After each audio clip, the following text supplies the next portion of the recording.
Hello, everyone. Welcome to the last stream of 2015. We're feeling holiday cheer deep within our bodies, full of just squishy organs and blood. We can feel the joy emanating from within, contaminating our fluids as they flow towards our brain. And we feel that maybe life is worth living after all. As we end the old year and go into the new one, go into the new year as the old year dies screaming, the old year is born violently into a world that does not deserve it, but it's gonna get it anyway. It's gonna get it anyway. Wait, did I not update the date? You're right, I didn't update it. It still says December the 12th. Well, that is no good. Hold on. We can't have that. I will not allow this to stand. It is the 19th today. We're gonna make sure that we have the correct text. I'm not going to allow. It's just sloppy is all. We need to have the correct text here. I mean, that's not the right color. Why is that not the right color?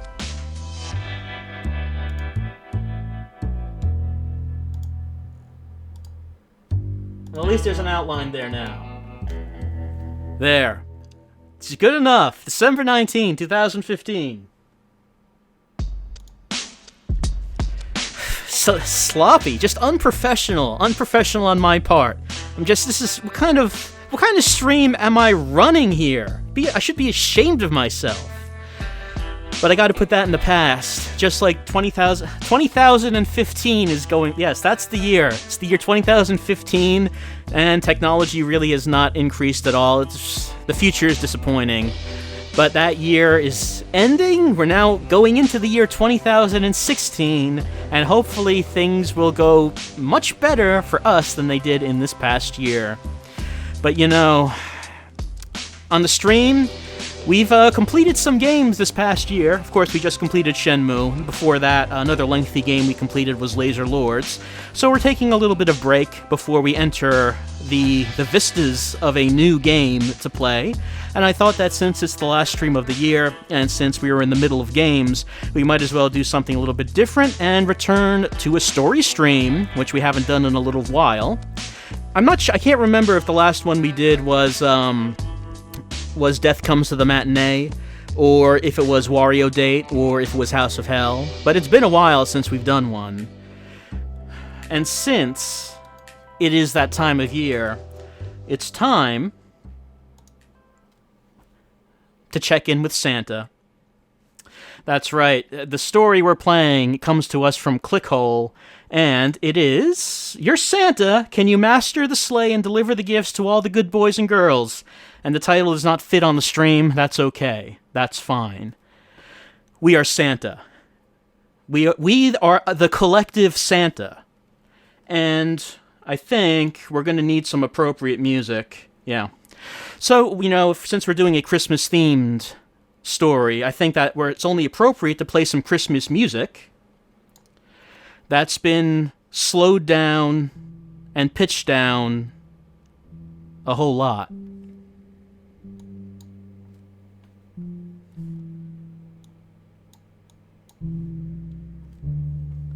I think this will set the mood fairly well. To avoid copyright issues? Kinda, that's part of it. You know, pretty much all Christmas music is extremely copyrighted, so we have to make do. It's a bit quiet? Yes, it is a bit quiet. It'll get louder as we go on. Let's start the story. You've been lying unconscious on the frigid tundra of the North Pole since last Christmas. In order to make sure you didn't starve during your year-long slumber, Arctic pelicans have been coming up to you and laying eggs in your mouth 24/7 since last Christmas. Every pelican lays about 200 eggs at a time, and they've just been squirting them right down Santa's sleeping throat all year long. This is why Santa is so plus-sized all the time. So, of course, as you know, if you've seen these stories before, we do make choices. So here's a choice right here. You can vote 1 for I understand, thank you to the Pelicans, or number 2, have I been dreaming during my year-long sleep?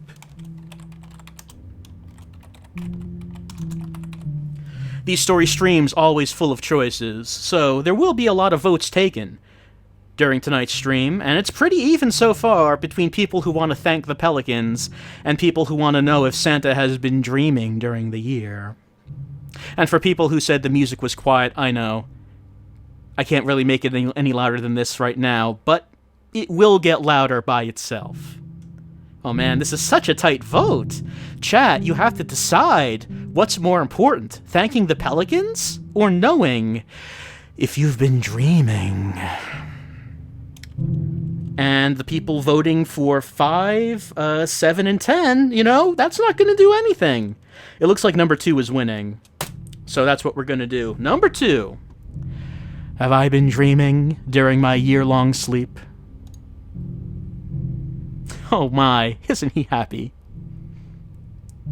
Yes, while you were sleeping, you dreamed of when you were young and handsome. This is what you looked like 10,000 years ago. You were the most beautiful man in the world, and everyone wanted to marry you and do gross stuff to you with their underbelt zones. It was a wonderful time to be Santa Claus. Those days are over for you now. Your youth is gone, and now your only joy comes from giving away gifts to well-behaved children.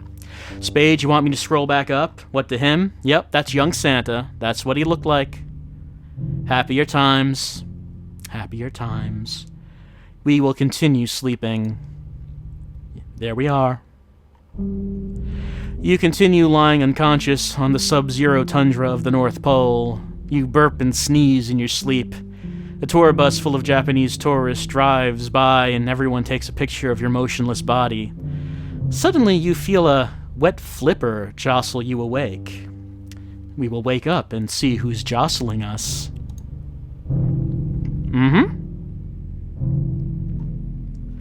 Santa, it's me, Lunar Jake, the goddamn walrus who thinks the moon is in charge, says the walrus named Lunar Jake. As you know, I've completely lost my mind, so I think the moon created the universe and makes all the laws. If the moon told me to eat a poisonous flower, I would for sure do it. I'm under the insane impression that the moon is a huge female king that lives in the sky.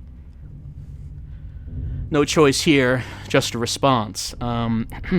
What can Santa do for you, Lunar Jake?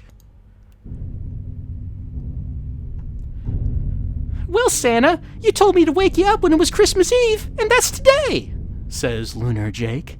You gotta wake up so you can deliver gifts to all the good boys and girls of the earth. Also, I just wanted to let you know that my brain is a mushed up bowl of tapioca, and so I truly believe that the moon is God's aunt, and therefore more powerful than God. The moon is the most powerful circle in the world. Oh no! Is it Christmas Eve already? I've got to deliver the presents. And off we go. That's a really stereotypical Santa voice. Look, we all know what Santa sounds like. There's no use to giving him a made-up voice. For the first time since last Christmas, you get up and start walking across the frozen wasteland of the North Pole. Goodbye, Santa! Lunar Jake calls to you as you leave. My brain is broken, and so I love to get bossed around by the moon. We need to get started delivering Christmas presents. Back to work. Alright, Santa. It's time for you to get to work. You've made your naughty list, and you've made your nice list. The naughty list is full of kids who did crimes and sins, and therefore will not get gifts. The nice list is full of kids who have clean souls, and would go to heaven if an elephant sat on them right now. Chat. You have a choice to make. Do we look at the naughty list, which is choice 1, or do we look at the nice list, which is choice 2?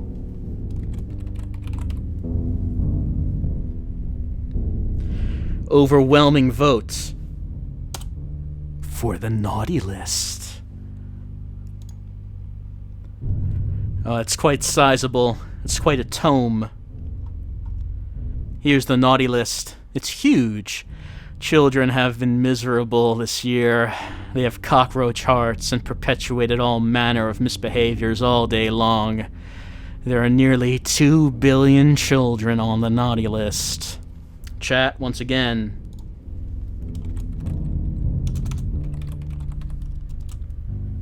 Do we look at the naughty list or the nice list? Yes, not even much of a point in taking a vote on that one, I suppose. We must witness the naughtiness for ourselves. Old miserable Ezra, age 6. He painted a mural of an 8-armed Jesus getting crucified on a giant menorah. It's naughty to the core. Here is old miserable Ezra, one of the naughtiest children alive. He does not deserve any presents at all. Chad, is that enough for you? Or do you want to still keep looking through the naughty list? Keep in mind, number 2 this time is to keep looking through the naughty list. It switches it up on you. You didn't expect it, but it did. But it looks like number 2 is still winning. The naughty list is still winning. Endless Wicked Abigail, age 7. She wrote and starred in a musical called My Dad Ate a Sandal, thus getting her father sent to prison for eating a sandal. She's the little horrible biscuit of prison. Terrifying. Here is Endless Wicked Abigail, one of the naughtiest children around. She has more than earned her place on the naughty list, and she will remain giftless until the day she dies.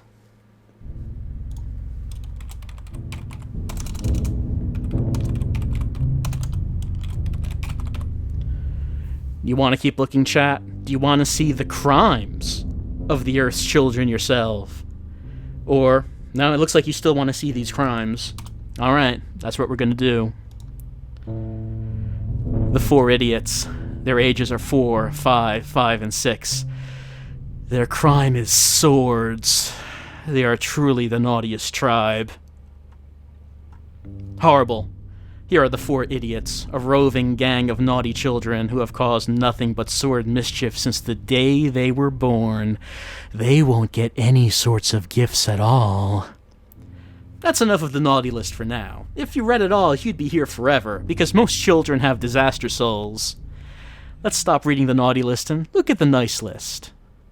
Only 4 people on the nice list. Here it is. The nice list for this year in children. This year was a terrible year for children. These are the only 4 children in the whole world who went the entire year without misbehaving. Well, I'm not going to take a vote here because we already looked at the entire naughty list. I don't think there's anything new if we go back to that. So we have to get on the job and start delivering our presents. Come on, let's get serious here. See, that's serious Santa. He's right there. He's incredibly serious. That's his game face. Yes, it's time for Santa to start delivering presents. The first thing you're going to need is Santa's special gift pouch. The gift pouch is a magical bag that is filled with an endless supply of road atlases from 2009. Unless a child specifically asks for something else, you just give them one of those road atlases. Your gift pouch also has 1 plate inside of it. For emergencies. We have got the pouch of road atlases. Off we go. The next thing we're going to need in order to fly around the world delivering gifts is Santa's haunted sled. Here's a picture of us flying in the haunted sled in 2006. Let's go get it. And Skull Z minus, yes, a plate. We have an emergency plate in our bag in case we need it. I think that's self-explanatory. Here are the reindeer that fly our haunted sled. They used to have a lot of different names, but now you call them all Blitzen because that's just much easier to remember. Chat. Do you want number 1 or 2? It looks like the chat is curious about Rudolph. Alright, let's ask. What about Rudolph the Red-Nosed Reindeer? He's famous, and I remember him. Someone is asking, what is this song right now? This is classical Christmas music. I mean, don't you recognize it?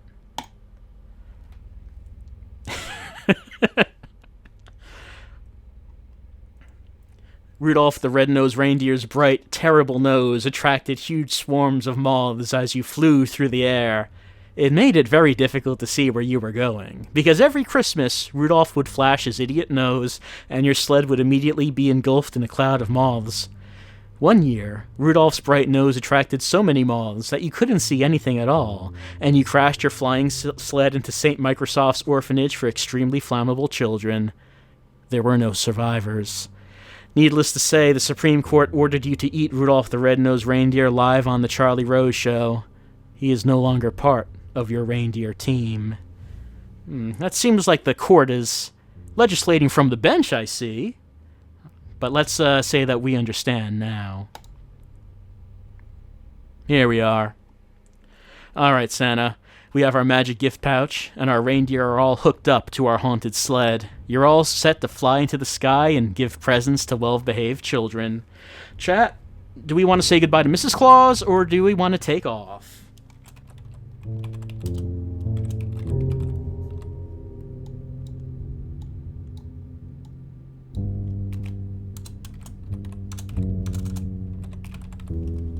Pretty overwhelmingly in favor of seeing Mrs. Claus before we go. Alright. Ah, there she is. She looks happy. Are you sure you want to say goodbye to Mrs. Claus? The two of you got divorced last year because she was trying to project the movie The Usual Suspects, 1995, onto your huge belly, but you kept moving around. Chat. Are we sure we want to visit Mrs. Claus?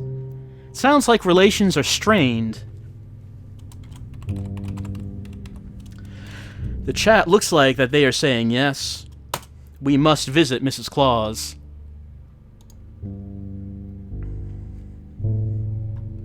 Here's the Arctic cottage where Mrs. Claus lives with her new boyfriend, Justin.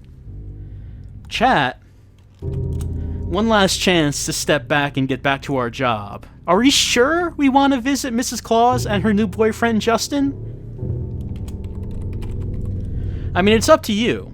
It looks like you're saying yes.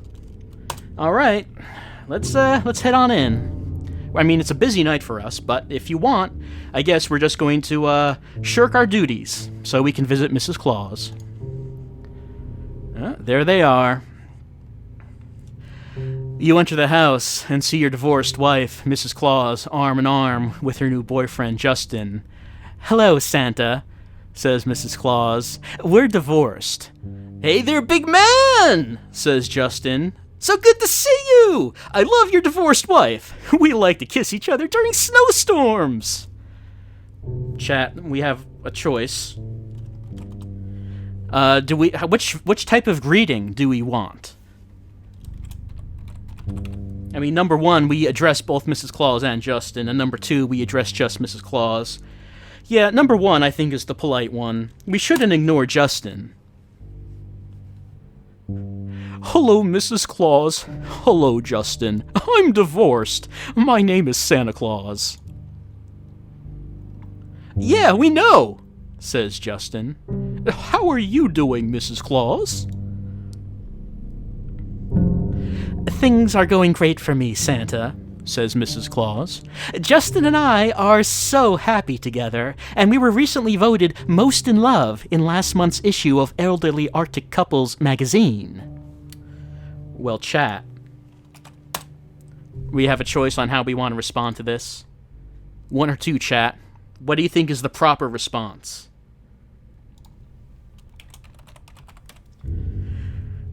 Pretty tied up.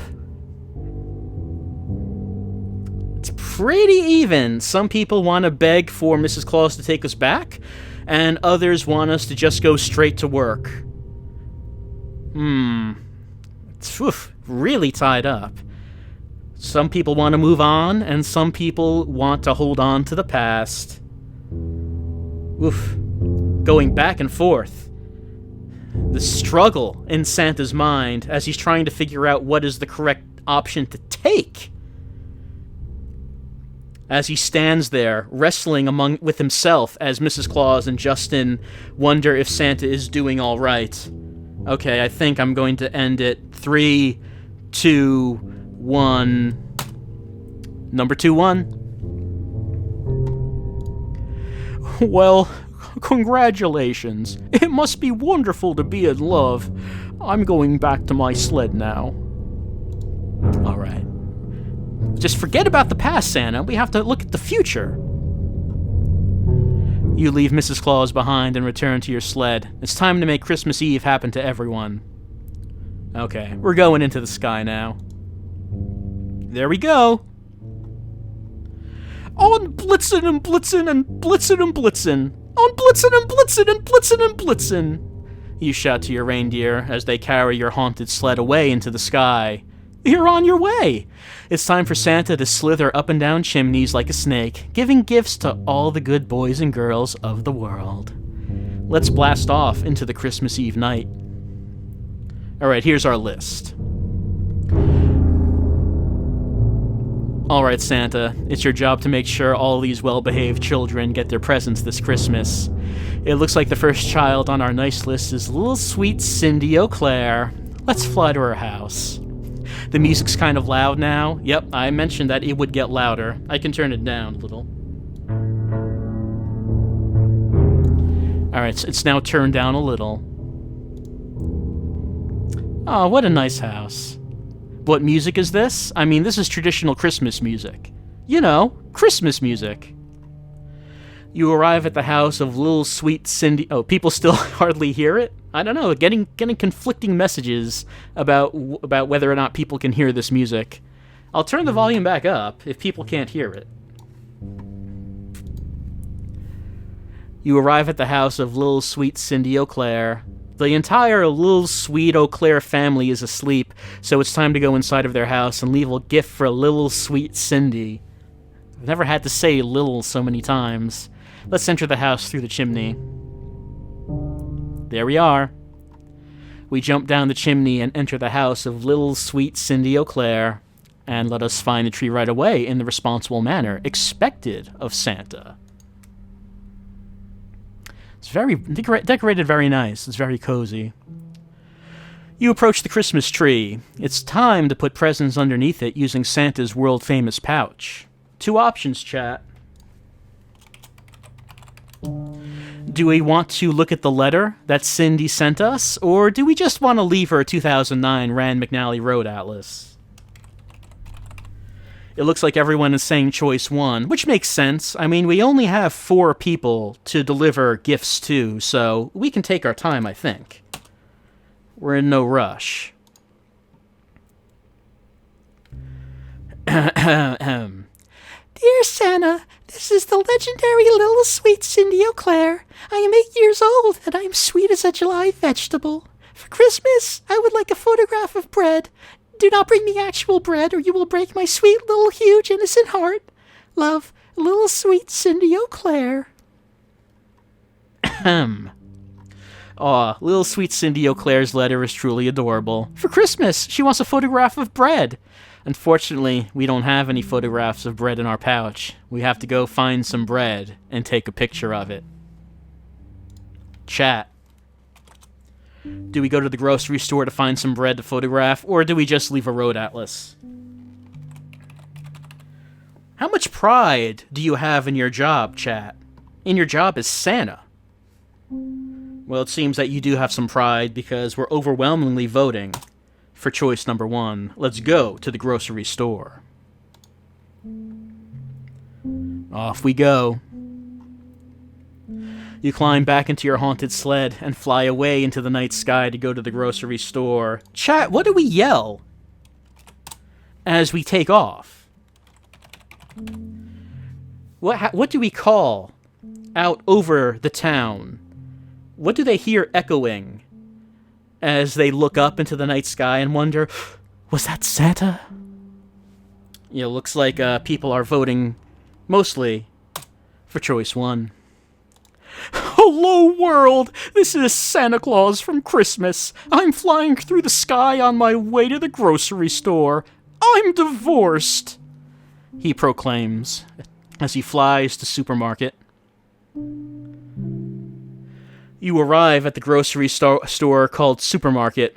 It's a famous chain of grocery stores named after Adam Supermarket, the heroic military chimpanzee who ran through hails of gunfire during World War I to bring fistfuls of loose mints to American soldiers as they fought and died in the trenches.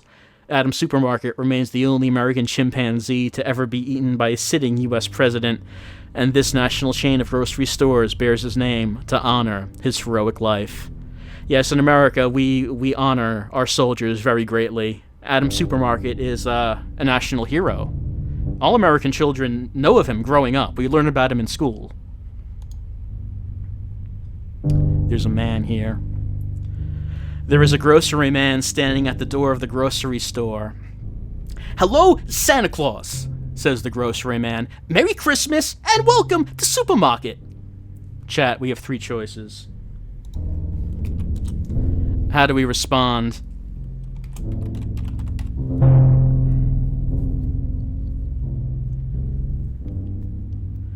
Chat is divided about how they want to respond to Grocery Man. It seems that most people want to give him a road atlas, so it looks like that is what we're gonna do.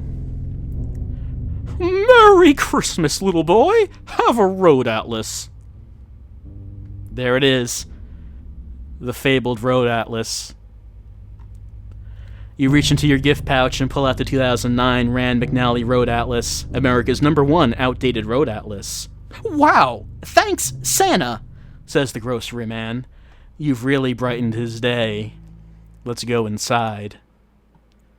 That's a grocery store, all right.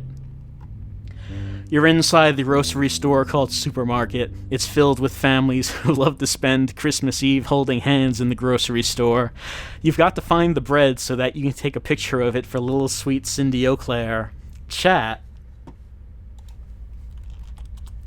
Do we find the bread? Do we accidentally buy 1,000 apples? Or do we announce to everyone in the grocery store that we're divorced? It looks like the chat is pro-apples, mostly. So I guess we're going to go with apples. Oh man, that's so many apples. Through a series of unforeseeable disasters, you end up buying 1,000 apples. Now you have 1,000 apples. Very cool. I mean, I am down with some apples, but I don't think I could eat 1,000 of them before they went bad. Maybe Santa could. Here's the bread. We'll take a picture of it. There it is. Amazing. You've got yourself a photograph of bread that little sweet Cindy O'Clair wanted. Now we can fly back to her house and give it to her. Let's head back to little sweet Cindy O'Clair's house. Yeah, we put it in a frame. Santa is not half-assing this, and there she is, in person, getting to meet Santa. You slither back down the chimney and find little sweet Cindy O'Clair awake and waiting for you by the Christmas tree. She looks at you with her big angelic eyes and speaks in a voice as sweet as the Lord's cake. "Hello, Santa. My name is little sweet Cindy O'Clair, and I'm the most lovely and #1 sweetest girl of cake. I'm the nicest little angel girl in any of the NATO nations. Do you have the picture of bread? Give it to me. I need the photograph of that magnificent loaf." We will give her the photograph. That's the entire reason that we took it. Yep. Gift wrapped. You hand little sweet Cindy O'Clair her present. "At last," she screams as she unwraps it. "A photograph of bread. Thank you, Santa. Thank you." Chat. You have a choice. Which one do you want? Fairly even, but number 2 seems like it is rising up. I mean, we could make many references to Santa and his wife no longer being together, but it seems like the chat has been avoiding some of them. They want Santa to move on and not live in the past anymore. So we're going to go with number 2. Hoo-hoo-hoo!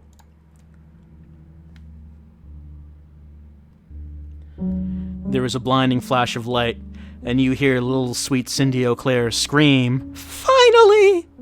When the light fades, little sweet Cindy Eau Claire has disappeared from the living room. She is now inside the photograph with the bread. This is what she's always wanted. Very good.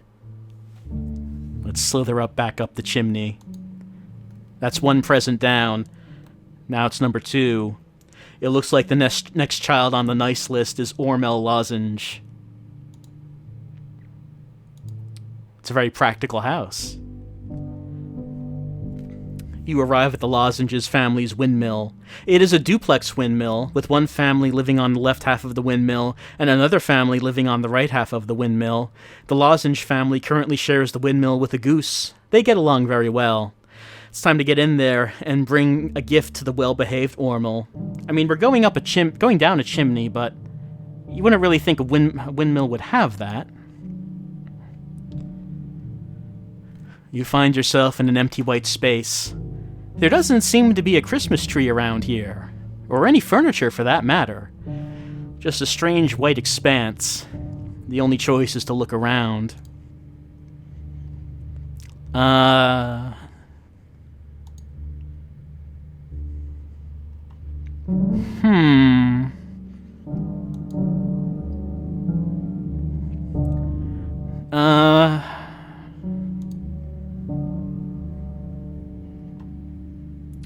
Cool. Well, maybe it's time to leave.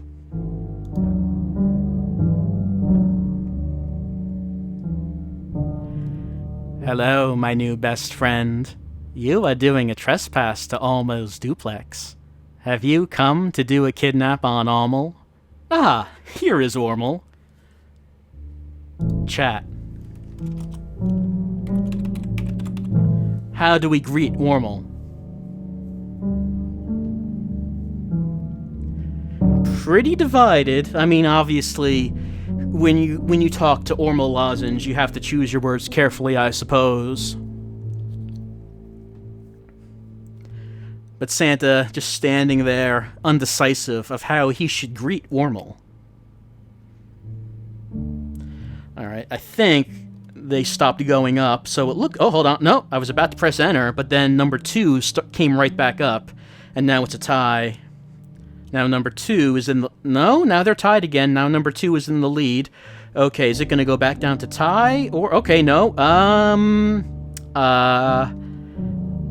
Ooh, it just keeps going back to tie, and then one of them gets ahead.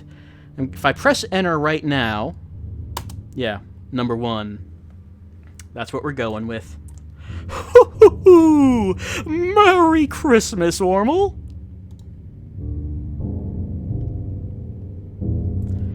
A kidnap is when a new man is your father, explains Ormel. Are you here to do a kidnap on Ormel now?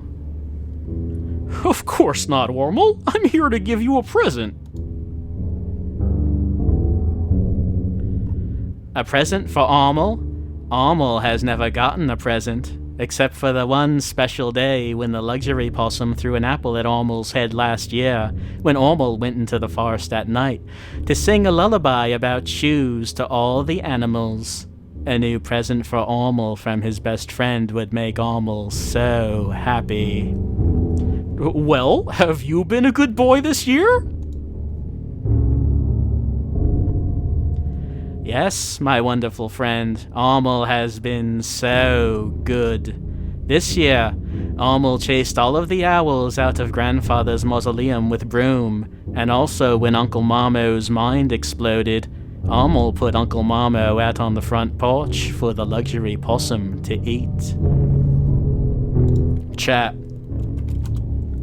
How do we respond to Ormel?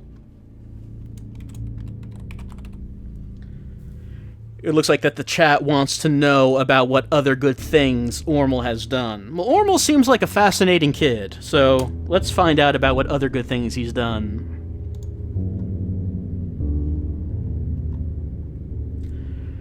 Ormel has done many more good deeds, friend. Ormel kept Riverman locked in his jungle cave, where he could not do harm to Ormel's hot dogs. Ormel mediated the divorce between Outdoors Goose and Indoors Goose. Ormel taught Twilight Ape how to smell his own fingers. Almal frowned at a man who was thinking about driving too fast.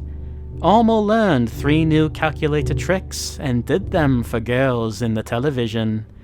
Almal wrote the word misbehavior on a piece of paper and then crossed it out.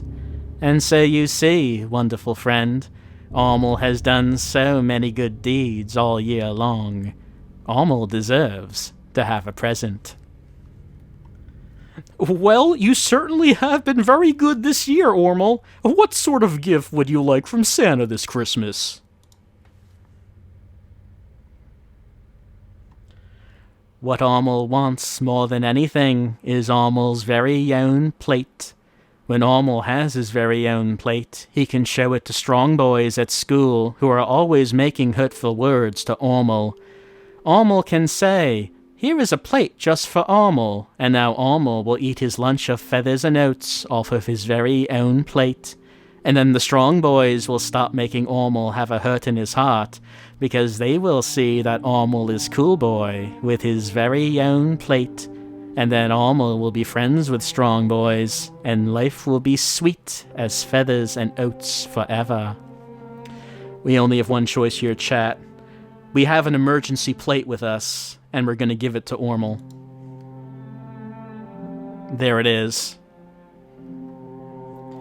You reach into your gift pouch and pull out your emergency plate. You give it to Ormal as a Christmas gift. "Oh, Santa friend, thank you. It is Ormal's very own cool plate. Ormal is so happy. Ormal will keep plate safe and clean forever. Ormal will use broom to protect plate from Riverman and from the luxury possum all winter long." Ormal hugs his new plate and smiles. And now it's time to leave Ormal's house and visit the next child on the nice list. Oh, we made Ormal happy. This is a good Christmas so far. On Blitzen and Blitzen and Blitzen and Blitzen! On Blitzen and Blitzen and Blitzen and Blitzen! You scream as your reindeer pull your sled into the sky. Hoo-hoo-hoo! It looks like the next child on the nice list is Linda.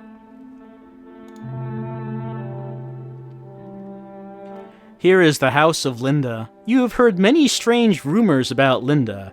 Perhaps it would be a good idea to check the letter she sent you to get a good idea of what you're getting into. Chat. Number 1, to slither down the chimney, and number 2, to check the letter.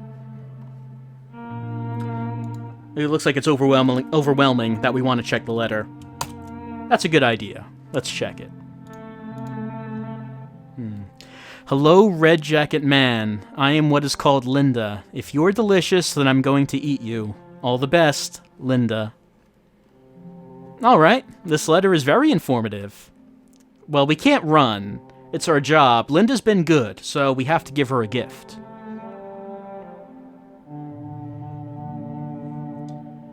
You slither down the chimney and find yourself in a Christmas room. There is a sweet, adorable girl sitting under the tree.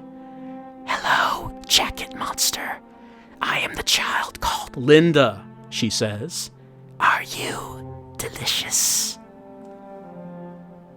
Chat. How do we answer? Do we admit that we're delicious because we are Santa after all? Or are we not delicious? It's pretty split. I mean, there seems like a large number of people in the chat who want to admit being delicious, but most of the people are saying that we are not. No, I'm not delicious at all. I have a backwards type of flavor that animals don't enjoy. Oh, all right. If you were delicious, I would have eaten you, for I am Linda, devourer of all delicious things. Chat.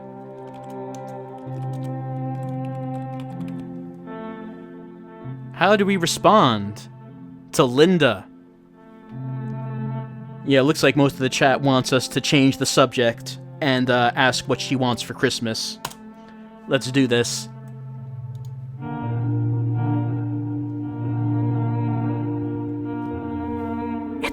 announced. Linda.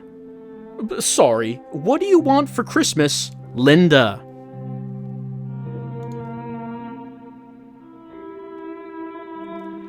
Santa, for Christmas this year, I would like a plate. You only had one plate, so you're gonna have to take back the one you gave to Ormel. Only one option here. We have to fly back to Ormel's house and get the plate back from him. Well, being Santa is not easy all the time. You return to Ormel's house. He is sitting on the floor smiling and hugging the plate you gave him. Hello, best Santa friend. You have come back to Ormel. Ormel is so happy to see you because you gave Ormel the gift of plate. Ormel loves his plate so much. Chat. Do we just take the plate, or do we explain it to Ormel? Does Ormel deserve at least that much to get an explanation about why we have to take his plate? It looks like that the chat thinks so. One moment.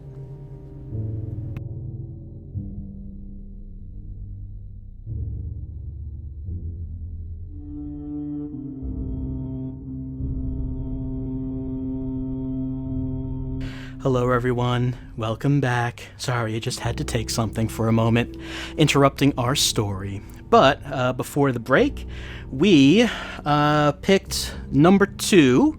We were going to explain to Ormel why we had to take his plate, I believe. Listen, Ormel, I'm sorry, but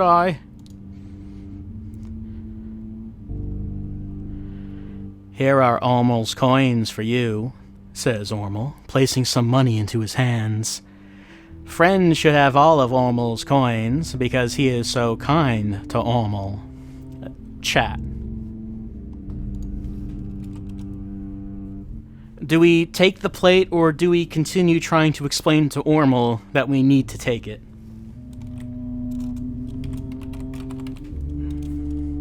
It looks like chat wants to continue trying to explain to Ormel why we need to do this. Thank you, Ormel, but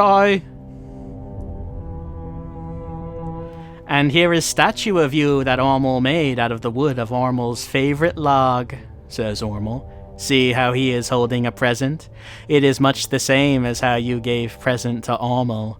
Ormel built this statue of you because you are so, so kind to Ormel. Chat.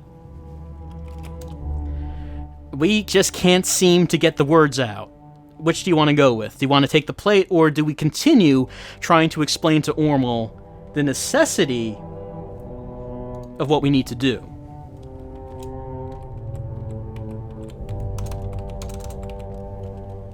Looks like we are continuing to try to explain. Ormel, Santa needs to take the plate back from you. Oh, but Ormel loves his plate. You give to Ormel the plate as a gift. I know, buddy. I'm really sorry. If friend takes Ormel's plate, Ormel's smile will go to sleep forever, and it will be the time of frowns for Ormel. Chat. What do you want to do?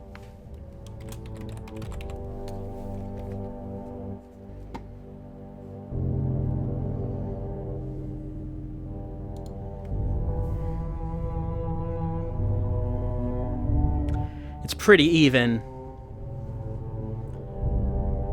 Of course, we could just, throw out this whole Christmas job to begin with, and change our body and quickly and safely with this fantastic tool. Oh man, if only if only Santa had this fantastic tool to change his body quickly and safely. But no, he has to deliver presents. And now it is time to tell Ormel to just give us the plate. Jesus Christ, Ormel, please just give me the plate.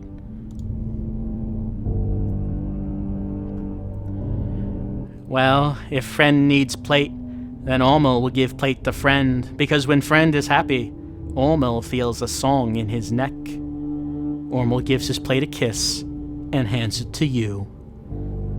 It's time back to fly to the house of Linda. There she is. You fly back to Linda's house and give her the plate you took from Ormel. Oh, thank you, Santa. I love this plate. This is the best Christmas ever. Nice!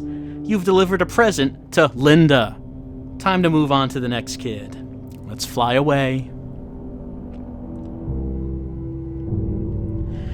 You slither up the chimney and fly away from the house of Linda. Blitzen, blitzen, blitzen, blitzen, blitzen, blitzen, blitzen, and blitzen. Pull your sled into the sky. Let's see who's next. I believe, yes, we only have one name left on this. It looks like the final child on the nice list is Gweem the baby.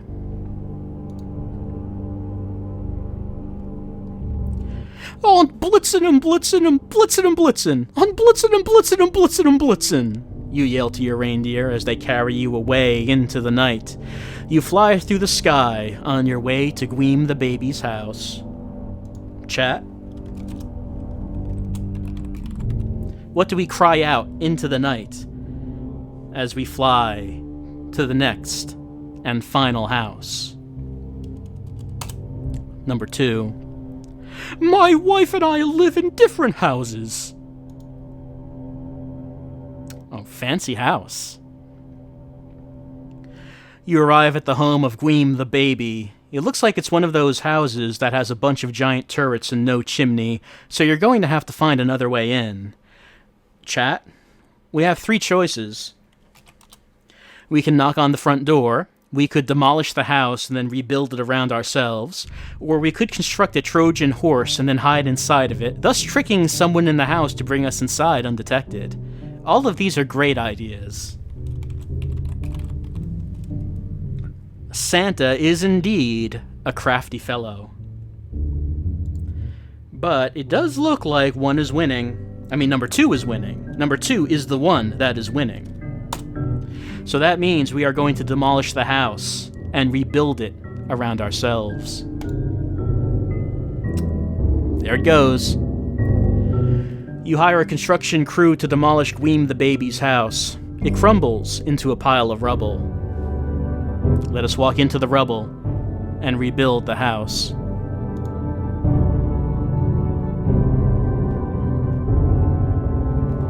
The construction crew rebuilds Gweem the baby's house with you inside. Nice! You found a way to sneak into Gweem the baby's house. Fantastic. You've made it into Gweem the baby's house. He's got one of those houses that is a palace that only has a baby and a butler living in it. Let's go find Gweem the baby's Christmas tree and leave some presents underneath it.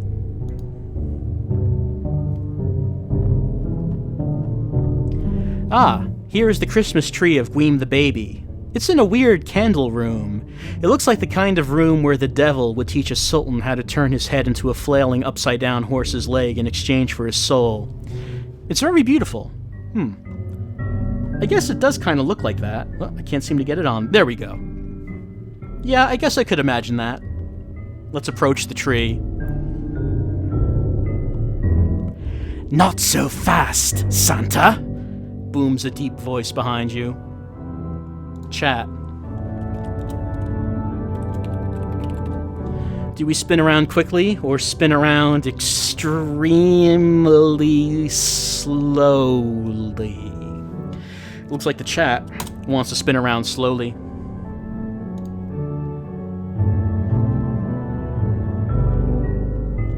You turn around incredibly slowly. It takes you over 6 hours to turn all the way around. When you're finally standing in the other direction, you find yourself face to face with Gweem the baby. Santa, it is I, me, Gweem the baby, says Gweem the baby.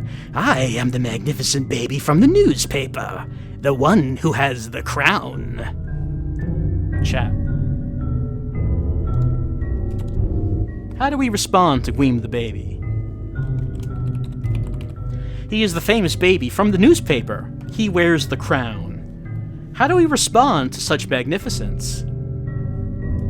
It looks like the chat wants to go with number 3. I too am Gweem the baby. No, only I am Gweem the baby. Okay. Santa, listen, says Gweem the baby. I know that you have come to bring me the gift of presents, for I am Gweem the baby, and I have been very well behaved this year. I was wholesome as all get out. Well, let Santa give you a 2009 Rand McNally Road Atlas as a reward. There it is, America's #1 road atlas for 85 years. You try to hand Gweem the baby the 2009 Rand McNally Road Atlas, but Gweem the baby refuses. No, Santa, says Gweem the baby. I do not want an atlas for Christmas. Chat, how do we respond? Gweem the baby has refused our gift of Atlas. We could either ask him what he really wants, or we could just leave the Atlas on the floor. It looks like chat wants to know, what does Gweem really want? And can we give it to him? Well, what do you want, Gwelmus the baby? Oh, sorry, I meant to say Gweem the baby. Santa, this year I wrote an amazing poem about a cow who is a pervert. But alas, I am Gweem the baby, and so I live alone. I have not had any friends to listen to my poem. The gift I want is for someone to listen to my incredible poem about a special fucked up cow. Will you listen to my poem? Chat. How do we respond to this? This seems unexpected.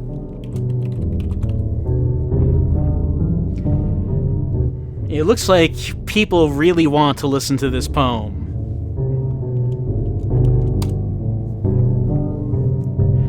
Of course I'll listen to your poem, Gweem the baby. Why do people saying I said a bad word? I didn't. Gweem the baby did. He's quite foul-mouthed. Excellent. I will now recite my poem. Gweem the baby clears his throat and begins reciting his poem. Let's listen.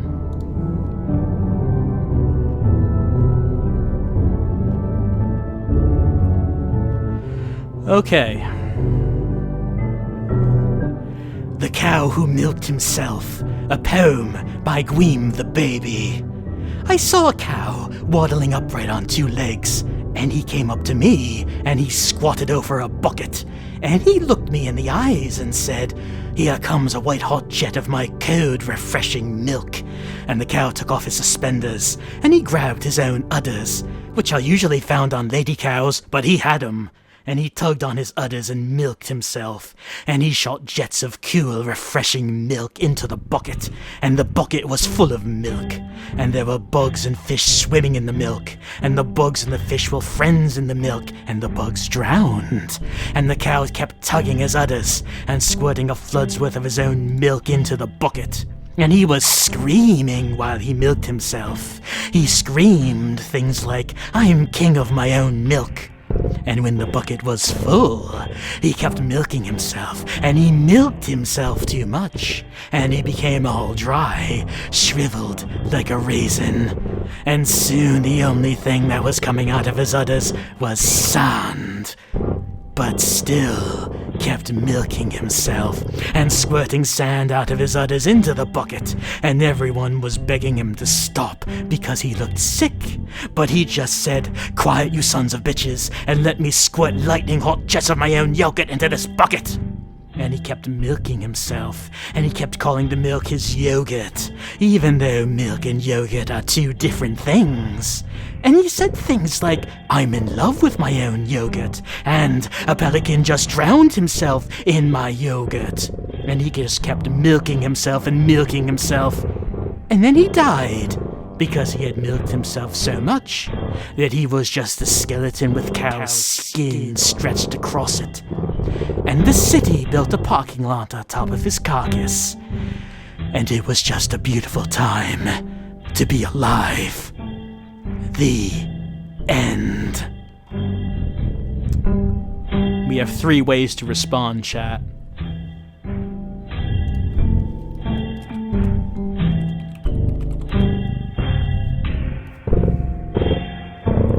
Just what is the proper response to a recital of a poem like that?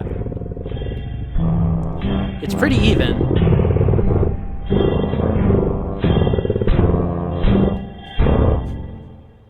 This music is very appropriate for the story we just heard. I guess it's gonna be number 2. It's very close with number 3. But I guess we're gonna go with number 2. We're going to give Gweem the Baby a standing ovation.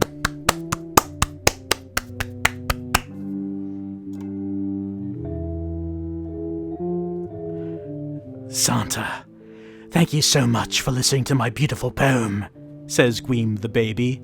This is the best Christmas ever. How do we respond?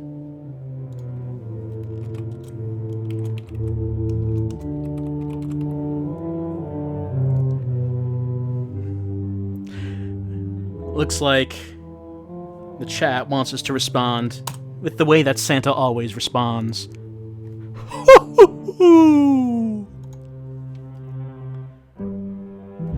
You leave Gweem the Baby's house and climb into your haunted sled. On Blitzen and Blitzen and Blitzen and Blitzen. On Blitzen and Blitzen and Blitzen and Blitzen.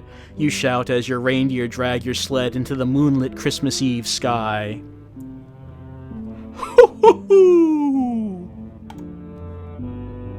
That's all 4. Wow, Santa, you did it. You delivered presents to all of the good boys and girls in the world.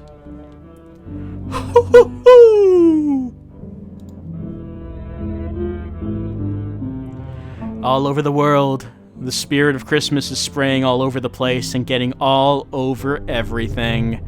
Families are smiling at each other and smelling each other's legs. Their legs smell like good tidings. Cool!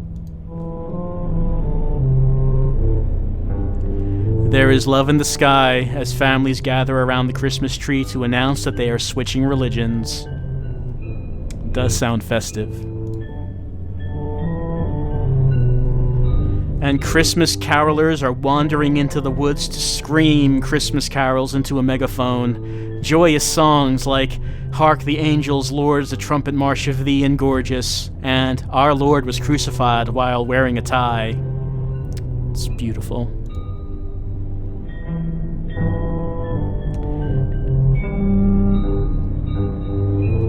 Yes, the world is full of joy this Christmas, and it's partially thanks to you, Santa Claus. You go to sleep in the middle of the street and dream about your divorced wife having sex with her new boyfriend, Justin. You will sleep here for the rest of the year, and then you will wake it up and do it all again.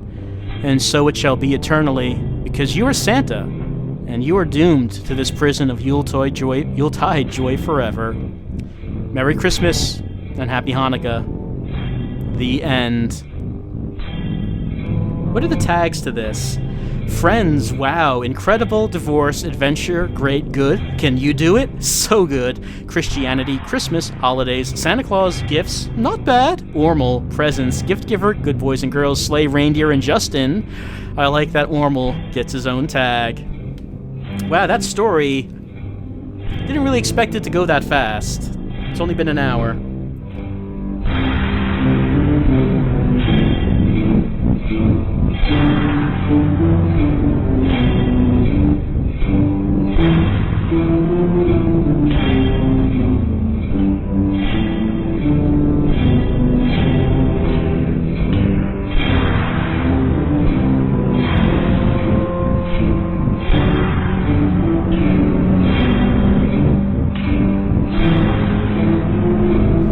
Informative articles on this site. I guess we should probably do another one if this one was only, this one was only an hour.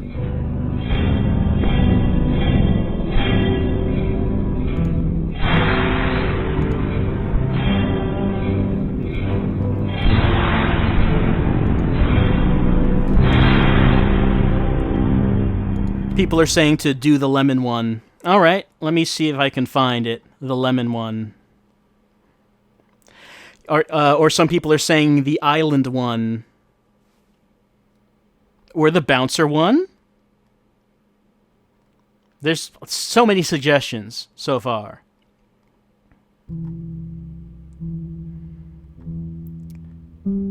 It seems like 3 people have now mentioned the bouncer one.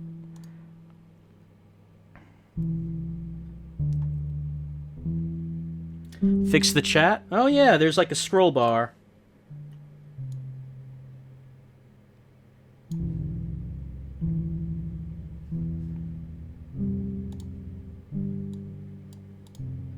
Okay, I think, yeah, that looks fixed now.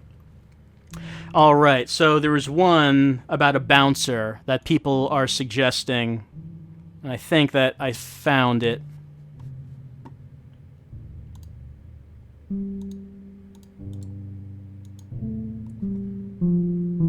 Hold on a moment. I think I need to reconfigure this, need to reconfigure what I have here because I switched to a different web page and OBS was set to use the existing page that I was on, so it kind of reset my settings. So now I have to do this in real time. Let's see if we can, hold on. You won't see anything for a second here as I try to reset this, but I am doing some OBS stuff right now. So just bear with me. Yes, real-time OBS action. It's exciting.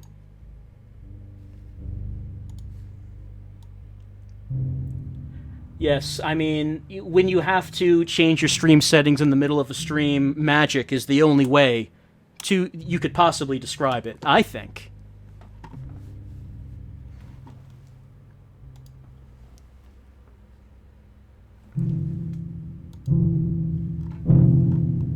Okay, hold on. I think I got it.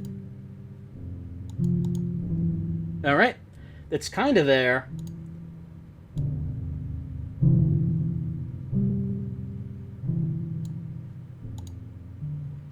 Good enough, I think. And isn't being good enough what Christmas is all about? We'll keep the Christmas music going just to keep people, you know, in the spirit of things. It's still, you know, it's still the holidays, even if this one is about us being the bouncer at the trendiest bar in blank. Can we keep trouble out? I don't know about that. It's up to you, chat, if we can keep trouble out. You step up to the front door and cross your arms so that the people dying to get drunk indoors know you mean business. As bouncer, you are all-powerful. You can let in whomever you please. You can even try to bounce the perfect night, although legend has it that no one who has attempted to do so has survived. You reach into your pocket to grab some sunglasses. What kind are they? What kind of glasses do we have, chat? And some people asked, did the Santa game have multiple endings? Yeah, there were endings where Santa could die, but we avoided all of those, and we got the happy ending. See, the chat was on the ball and avoided Santa being killed. So it ended up being a happy ending for everyone. I think number 3 is going to win. Regular glasses you spray painted black. So dope. This guy looks suspicious. With your sunglasses on, you are in bouncer uniform and ready to go. Suddenly, the door to the club opens, and your sexually active older boss, Mr. Minchley, comes out. Alright, look, let's make this a good night, okay? He says to you, no riffraff, no tough guys, no hard boys, no screwy Sams, no Lurfturns, no Jiminy Ritz, no Arvril Nick Annies, no parakeets, no trash munchers, no gimbal branders, no mess makers, no Kevins. And good God, no Snilstigrillians. Capiche? How do we respond to our sexually active boss?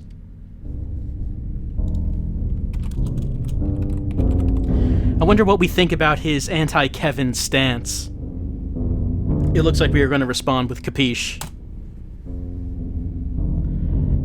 Capiche?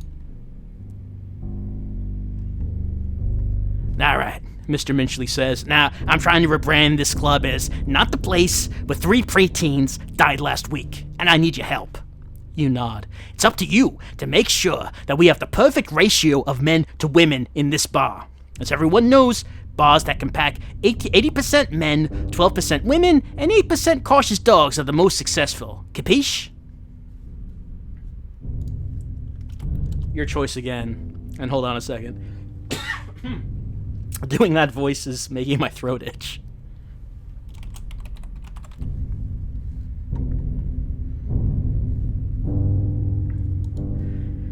Chat having a difficult time figuring out how we're supposed to respond to Mr. Minchley, our sexually active older boss. It looks like it's tied. Whichever one goes out in first again. Whoops. Alright, number 2 won. Out of sight, Mr. Minchley! Mr. Minchley leans in close to you. And only letting women who have ankles that go all the way up, capiche? I like them the best for my prolific sexual activity, even though I'm old, like an old broom. How do we respond? What do we think of what Mr. Minchley just let us in? And you know what I think Mr. Minchley would be interested in? Is the most attractive Chinese girls in same place. What is the place? Where is this same place? Mr. Minchley wants his bar to be the same place. But apparently it's not. We're choosing number 1, it looks like. No one says capiche anymore, Mr. Minchley. Oh, and never, under any circumstances, come into the bar, Mr. Minchley adds as he turns to head back inside. I am definitely not working on cloning myself so I can increase my already substantial sexual output. Mr. Minchley begins to walk back into the bar. That voice is doing something to my throat. Do we prevent him from entering the bar with number 1, or do we let him enter the bar with number 2? Looks like we're going with number 1. Let's stop him from entering the bar. I like those bouncing instincts, Mr. Minchley says. Now, let me in so I can impress women with my tight pants and blindingly white hair. Chat, once again, a choice to make. You are the bouncer, chat. You, not me. It's you. You have to decide how you're going to do your job. And I will enter the commands that you decide on, but you're the one who's deciding it. And it looks like we're going to enforce the rules. Sorry, no can do. Full house. This is outrageous, Mr. Minchley roars. This bar has been in the Minchley family ever since we stole this real estate from Native Americans in late 2004. Let me in at once, or you're fired. Chat, what's the correct thing to do? Do we follow our job to the letter, or do we make an exception for our boss? Oh man, it's moral choices like this that you encounter every day of your lives. It doesn't even matter if you're a bouncer or not. Despite what the job is, you're gonna encounter ethical dilemmas. The chat wants to be true to themselves. Please go to the back of the line, Mr. Minchley.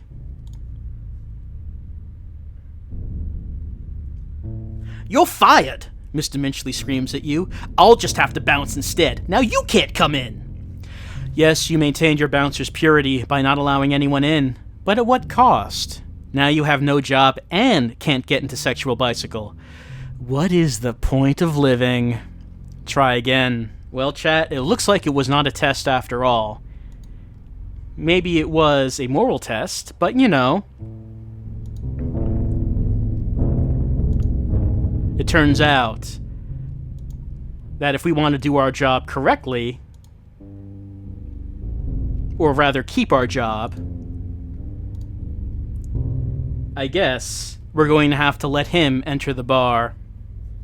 Chat, I'll give you another chance.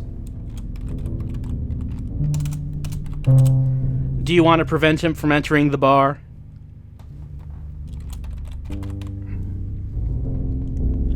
Or do you want to let him enter the bar and see what happens? It's close. Some of the chat wants to keep their moral purity, and others want to see what happens next.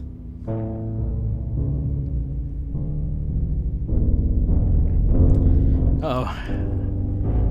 It's a tie. I can't end the vote yet. Whichever one comes out in front, I'll hit enter. The vote will be over. And it's number 2. We have to let Mr. Minchley enter the bar.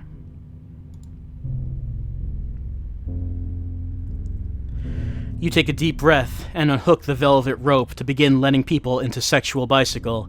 You've been kind of blowing it as of late, so it's time to have a good bouncing shift. Let's ask the first party to please step up. Alright, I mean, I don't know if that's appropriate wear for a bar, but, you know, I don't know what kind of bar this is.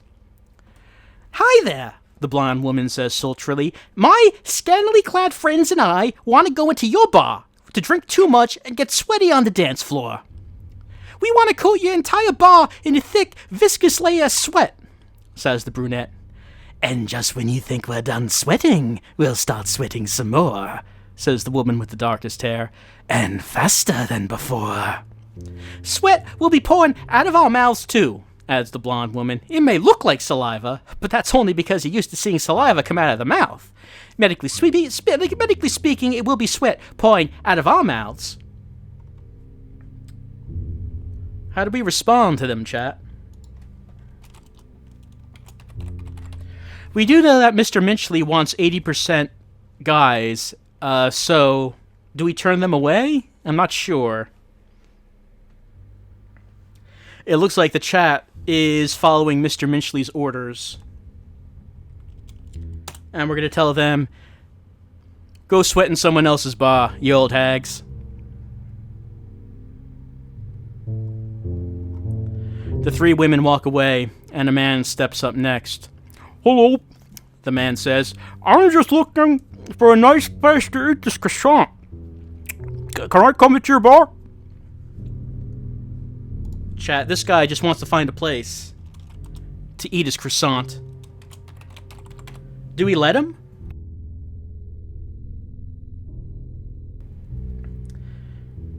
Okay, it looks like the chat wants to hear this guy's story. It seems, like you got a story to tell. No, the man says. Chat, the man has no story. What do you think? Alright, looks like we're gonna let him in. Right this way into the bar, sir. I don't know about this, chat. Okay, that is fantastic news. The man says, and he walks inside. The next party steps up. Hey, we're a group of preteens, the leader says. We heard this is a great place for us to die. Please let us in. Chat, I might be remembering this wrong, but I think Mr. Minchley said he wanted the bar not to be known as a place where preteens are killed, so what is the correct thing to do here? I may have to make these on-the-spot decisions. Not only that, but chat, fantastic news. This playful kitty is looking for a boyfriend, and something about Saddam Hussein, but we have to ignore that right now. We have to tell you damn preteens, get the hell out of here. Okay. They're definitely, over the legal age, I suppose. The preteens walk away, alive and in a huff. The next two people approach. Hello? We are hiking the Appalachian Trail, and it passes right through your bar. We'll just be hiking through. Chat, are we cool with our bar being used as a trail? I mean, they don't look like they're gonna cause trouble, but at the same time, it is a nightclub, it's not a trail. I mean, I guess we're gonna let them do that, though. That's so cool! I've always wanted to do that. You shouldn't, they both respond in unison. Hiking is our thing. Chat? How do we respond to this?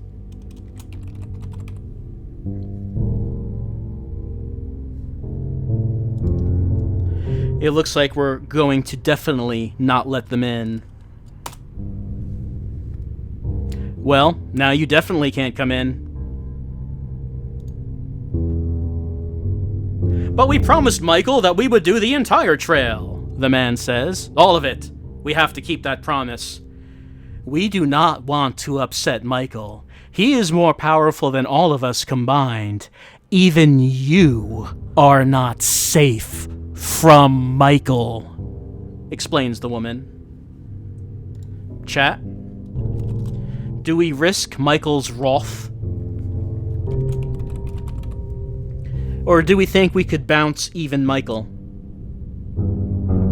It looks like you're saying that we are going to risk it.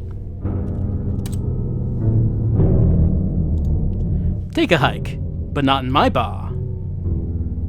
Alright, she seems fun. You will have to face the wrath of Michael. We all will, says the man as they walk away. A beautiful woman in a red dress steps up next. Hello. I am a beautiful and unhinged woman with a crossbow, she says. Can I come into your bar? There's actually 5 choices to this one, chat.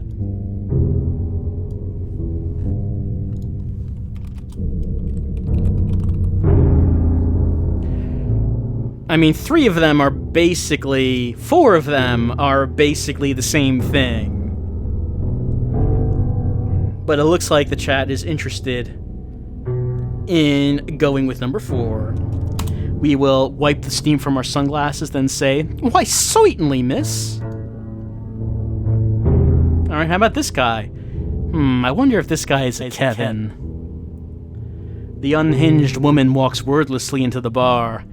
The next guy steps up. Hello, he says. Fine evening we're having. Can't wait to drink at the bar with like-minded adults. Chat. There's no choice here. We just want to see some ID. Let's see, can we see a name on this? I don't see a Kevin.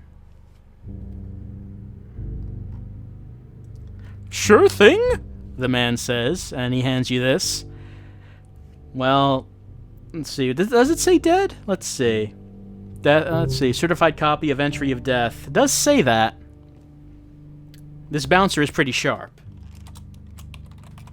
Do we discriminate? I mean, I don't remember Mr. Minchley saying anything about keeping the dead out. But granted, we might just not have been paying that close attention. It looks like the chat is saying that we are going to not allow him to come in on account of being among the deceased. Not so fast, dead man. This bar is only for the living.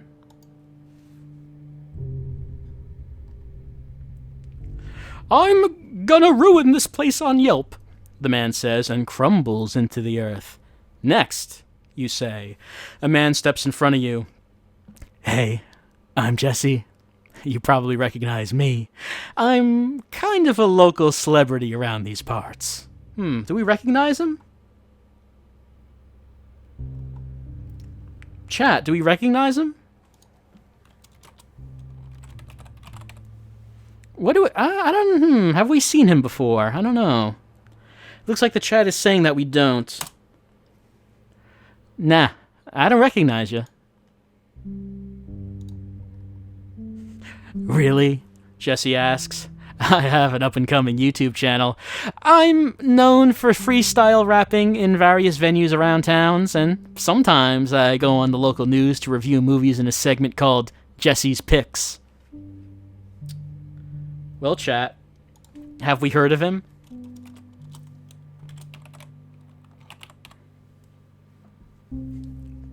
I mean, both of them are that we have not heard of him. But which way do... How nice do we want to be about it? Pretty even, actually. It's pretty even. Didn't expect this one to be that even, honestly.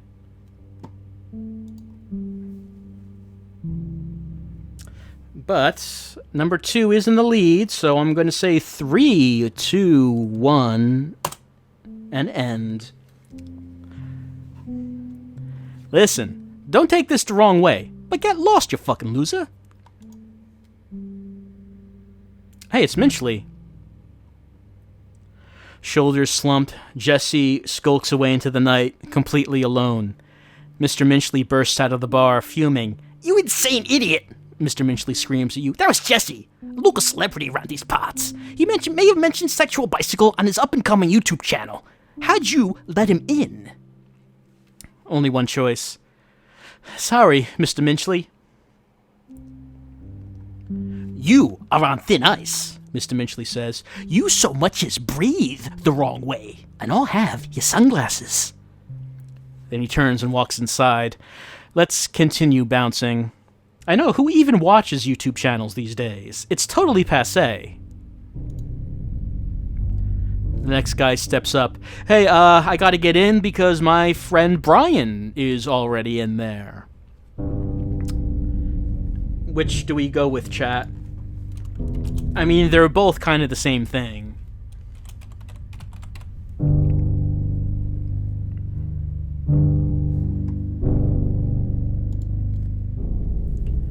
It looks like we're going with number 2. Do you think I was born yesterday? I'm not lying, the man says. I've Brian's diabetes medication. If he doesn't get it, he'll die. Look. He shows you some insulin. Chat, how do you want to respond?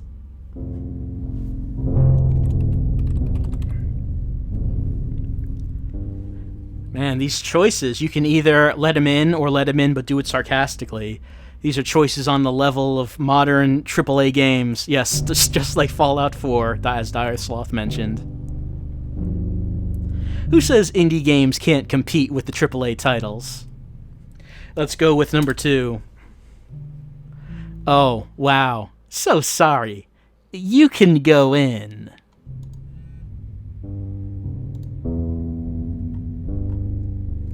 Here, look at my phone. This is a picture of Brian going to diabetic shock, holding today's newspaper right next to the sexual bicycle sign in your bar. Okay, I guess when we said it sarcastically, we were not actually letting him in. Are we going to let him in this time? It looks like the chat is very adamant. We are not letting him in. You're good, I admit, but you're still not fooling me.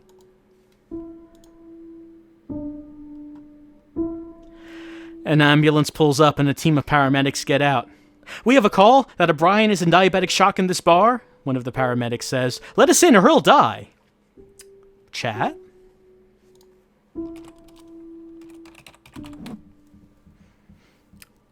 We're a professional bouncer. We've seen things like this before. Are they going to pull one over on us? No. No, not us, chat. Not us. Well done. Well done.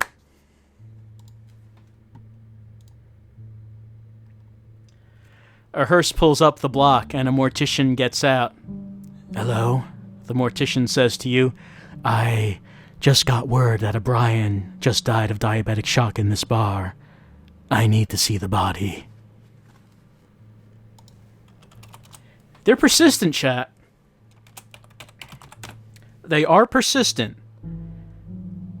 How persistent are you, is the question.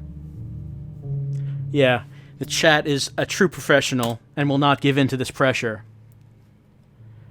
Alright, the charade is over. Everyone needs to get lost. The group disperses, and Mr. Minchley walks out of the bar and up to you. I'm really proud of the way you handled yourself in that situation, Mr. Minchley says while readjusting his penis from one side of his pants to the other. You keep this up, and you just might make it through the night.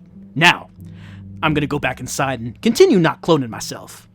Mr. Minchley turns and heads back inside. Chat, you did it. You are... Man, you're really good at this, chat. You were born to be a bouncer. Let's continue bouncing.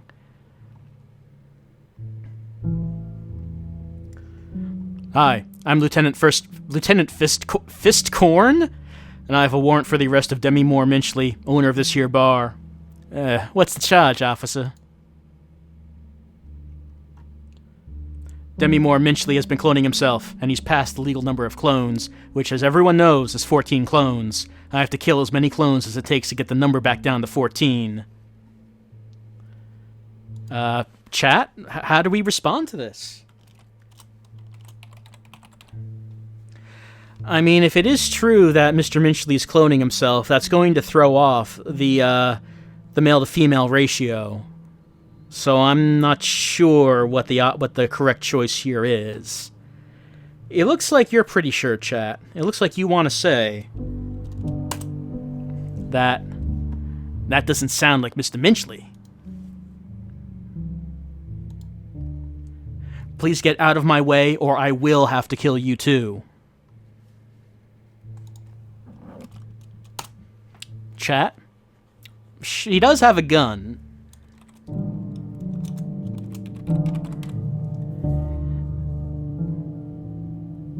It looks like that the chat is saying that when it comes to being a bouncer, having a gun shoved in our face is perhaps the line.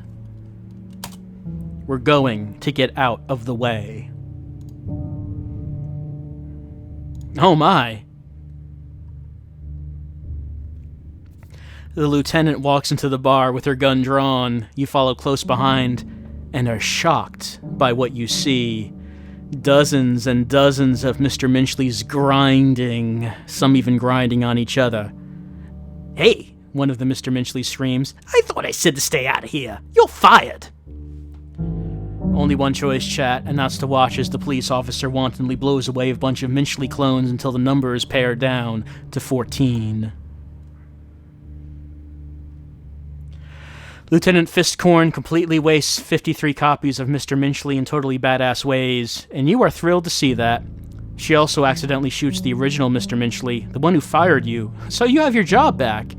The sun has begun to rise, and you know you've bounced a good night. You take off your glasses and breathe in the dawn air. Just another day for a bouncer, you say to no one in particular. I guess we did it. I mean, it does say return to checkpoint, so I don't know if this is not the best end. I mean, I guess it doesn't say the end. Let's see. Wow, incredible, fun, great, good. Can you do it? Nice. So good. Bars, night, sexual bicycle, and bouncers. Let's return to the checkpoint. Oh, we're all the way back here? Okay.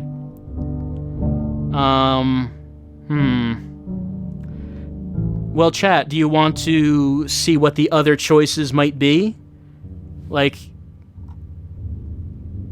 let's do this to save time. Let's do a vote on what all of the choices are going to be. Let's say, vote 1 if you want to let everyone in, and then we'll do a run where we let everyone in. And number 2, if we let no one in. So number 1, if you want to let everyone in, and then we'll see what happens. And number 2, if you want to let no one in, and we'll see what happens. Looks like number 1 is taking it. Okay. So, we're letting everyone in. Oh, you sweaty knaves. Get in there and do your thing. Okay, it's this guy. Of course. Right this way, sir. These kids. Fine, whatever. Mr. Minchley. Oh, something new. The preteens walk into the bar, and within seconds, Mr. Minchley tears out the scream in your face. Hey, what did I say about letting in preteens? He yells passionately. I may be old and sexual, but I'm not blind. Those preteens have already found a way to die in sexual bicycle, and now I'm going to be bled dry, paying off mommies and daddies. He turns to walk back in. Do this again, and you're T-O-A-S-T, he says, spelling out the word toast for you. We're going to not mess up anymore and let everyone in. Here are these two. All right, let's right this way. Here's her. Yep, go on in there, you. Oh, we have to ask for ID from this guy. Okay, yeah, let's let the dead man in. There's Jesse. Yep, we recognize him. He's going in. Oh, this is new. Oh, you said that in a way where it's clear you're not completely sure who I am, says Jesse. I've thrown out the first pitch for the local minor league team. I've saved the mayor's dog's life. And I have Andy Dick's cell phone number. Still nothing? Still nada. Sorry, dude. Ah, damn, Jesse says with great world weariness. I guess I'm not the local celebrity I thought I was. Don't say that. I'm sure you're a great local celebrity. Yeah, just get in there, Jesse. Just go. Come on. Yeah? Thanks. That's really nice to hear. Do you want to come hang out at my house? This is new. Okay, chat. Do we want to go to Jesse's house? This is a separate vote, I think, because I guess we're not letting him in, but rather we're going to go hang at his place. It looks like the chat wants, yes, we're going to go there. Yeah, sure, okay. Yep, off we go. Cool, Jesse says. Let's get in my car. You get in Jesse's car, and he begins driving really fast. Check out how fast I can drive. We'll be at my house in no time, Jesse yells. Okay, I mean, it's the season of, Christmas, so of course we're going to pray. What are we praying for, chat? The Christmas music plays in the background as we pray to what? What are we praying for? It looks like the chat is praying that we die. All right, let us pray that we die.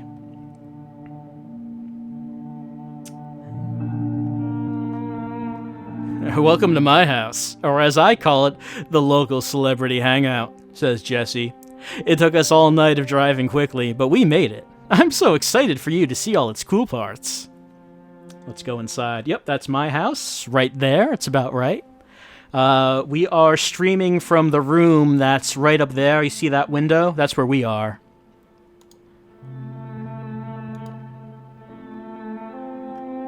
This is my fish tank, Jesse explains. It was given to me by a local restaurateur when I ate at his restaurant and almost choked on a fish skeleton. My fish are both named Jesse, but not after me. Now, come check out my bedroom. Let's continue the tour.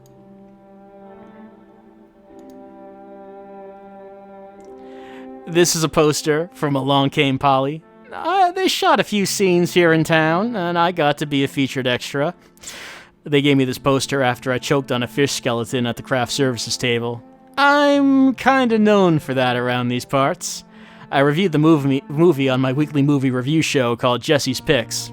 Gave it 0 stars. Let's continue the tour. This is my sink. It was given to me by a local barber after I choked on a fish skeleton at his shop.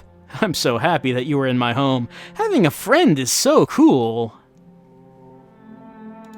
Chat? How do we respond to Jesse?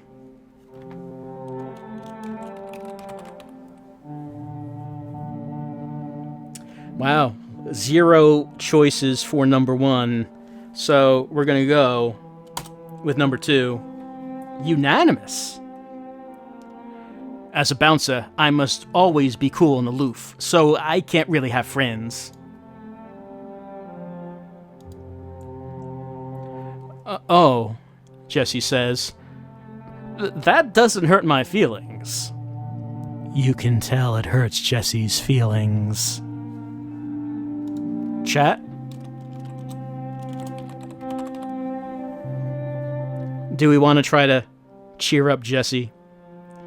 It looks like the chat is saying yes. Let's try to cheer him up.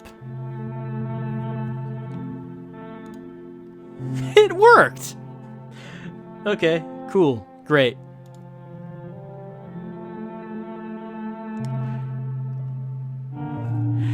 You're really making me feel better, Jesse says. Say, maybe you should move in here. We can be best friends and roommates. There's only one bedroom, but I'll just sleep outside. Chat. Do we want to move in with Jesse? I mean, I really have no idea what our own living situation is like, but, maybe this could be an improvement. It looks like the chat is saying yes. Let's accept Jesse's offer. Oh boy, Jesse says, my very own friend. He runs outside shouting and flailing his arms, then lies down on the grass and goes into a long, deep sleep. You've traded the fast-paced life of bouncing for one of pastoral friendship. Not a bad deal by any stretch, but maybe the urge to bounce still burns in you. Maybe you even still want to attempt to bounce the perfect night. Something that's never been done before. So,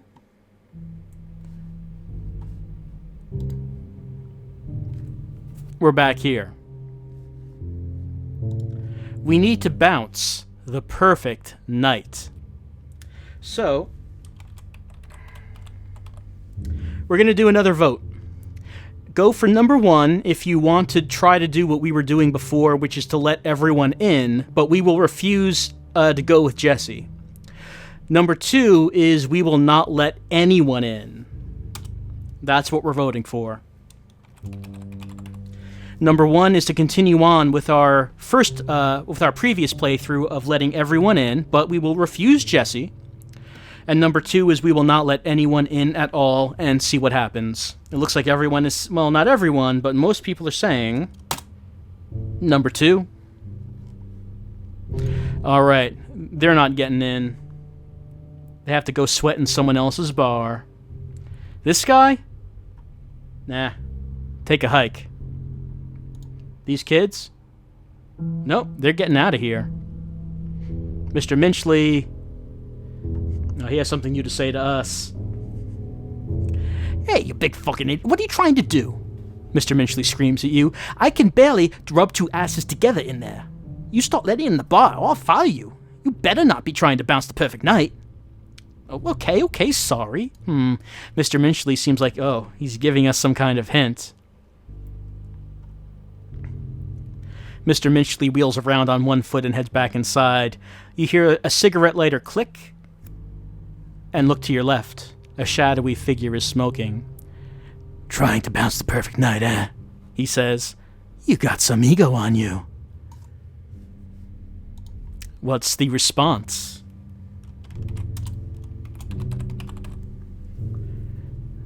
How do we respond to the mysterious smoking man? It looks like we're going to go with option number 1. The best bounces use their strength to keep everyone outside all night. Lenny Hazlitt, 1999, the figure says. Tried to bounce the perfect night, and damn near did it before the line turned on him. No one's tried it since.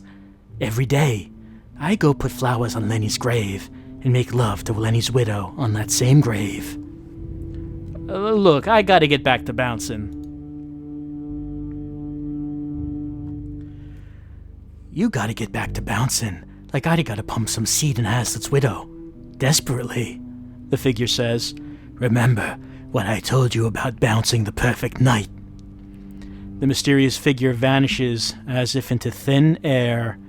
You turn your attention back to the line to get into the bar. Let's continue bouncing.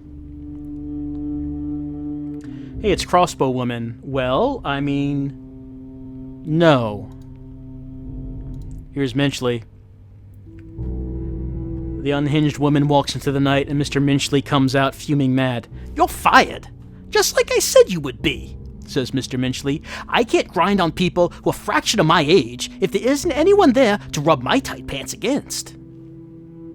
"I understand, Mr. Minchley."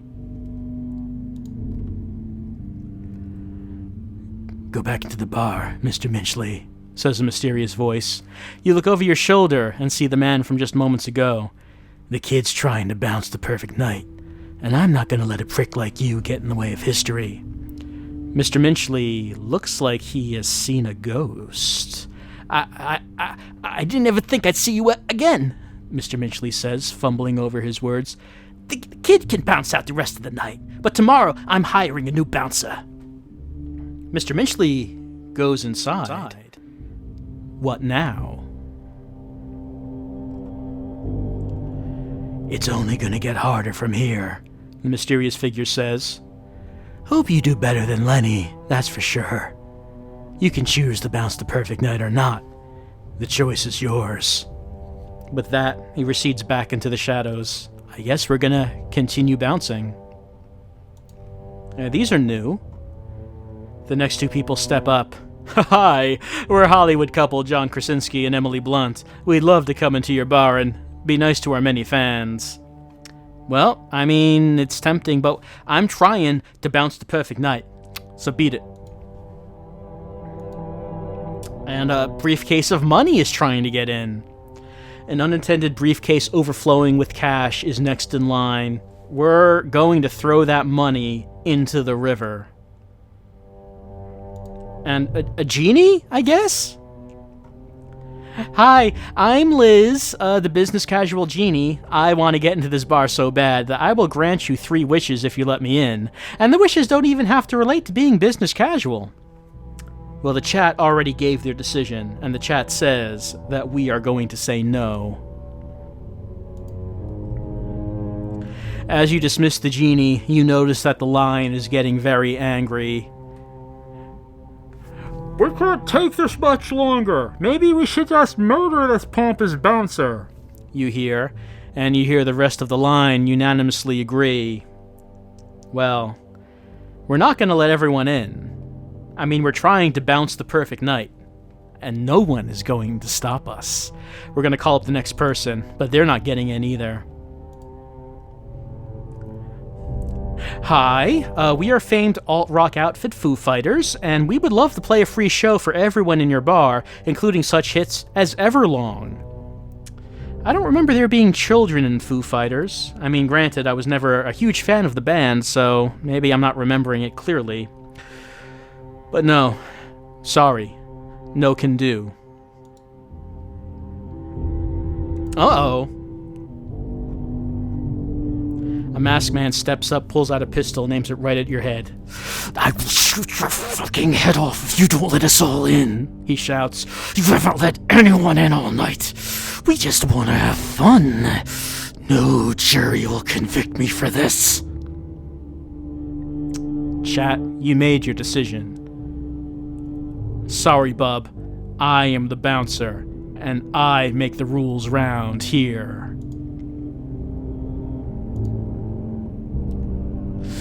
"You need to learn that actions have consequences," he screams at you. "I'm gonna give you one more chance, and then I am squeezing this trigger with glee." Well, chat, you did make your choice. Pull the trigger. What's taking so long?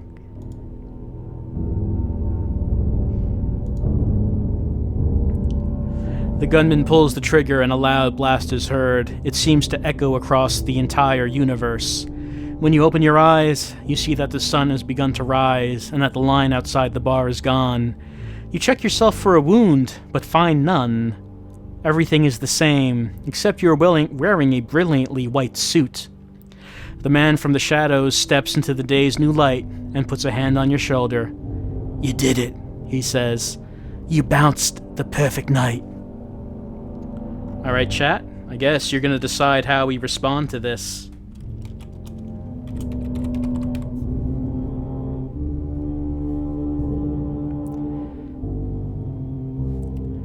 It looks like we're just full of questions. As we say, but what now?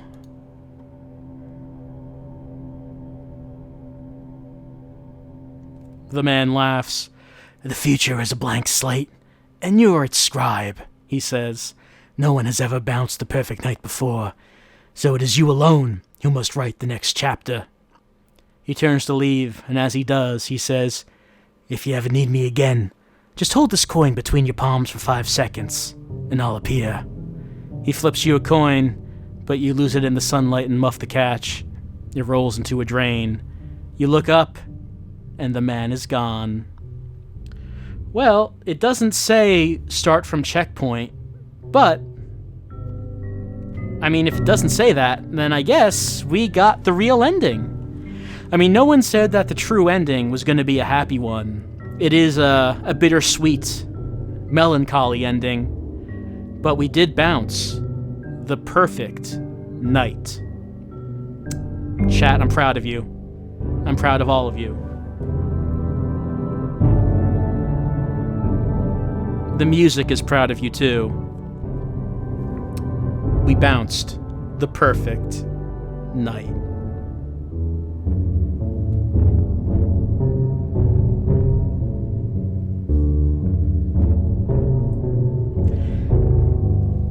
That's 2 stories. Do you want to go for a third?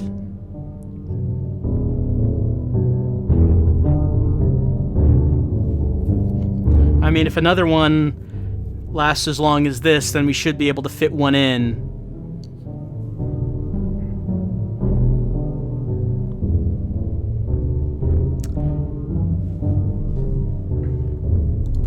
All right.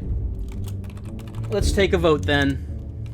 Vote number 1 for a story, and vote from number 2 for something else. I don't know what the other thing would be. I guess I would just pull something out during intermission. I don't know what it would be actually. I would have to look for something. So, what do you want? Agorist is not an option.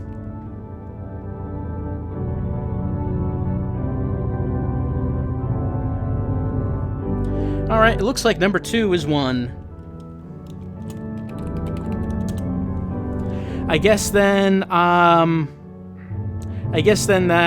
we'll go to intermission, and I'll have to try to figure out what I can pull up in 10 minutes, and we'll just see what that is. I don't know what it's going to be. So, see you in 10 minutes for something? I honestly thought these stories would last longer. Like, I thought it would go for the whole stream. I didn't realize they would be as short as they were. So, I'm gonna have to pull something out. See you in 10 minutes, I guess.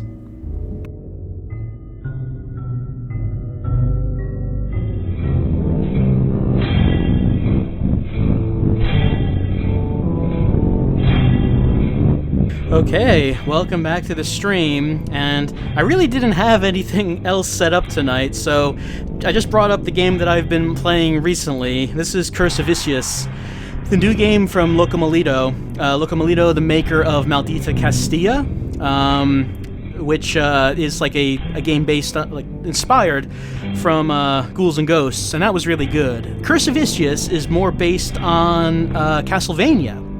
I've been enjoying it. I don't think it's quite as good as Maldita Castilla, but I think it's pretty alright. And I should probably turn off the Christmas music. I mean, well, if you want me to. I do think the Christmas music does sound very appropriate. But if you want, we can turn that off and turn the game music on. Whoops. And let's see the story. So this game came out very recently. Locomolito makes all of his games are free and all available on his website. So you can go to locomolito.com and download the game for yourself. Should be I mean, this should run on pretty much any PC, I would think. The story is that our daughter has been taken, and we have to rescue her.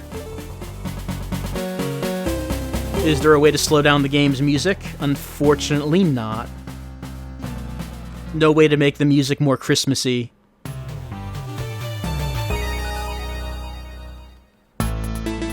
Alright, so, this is us.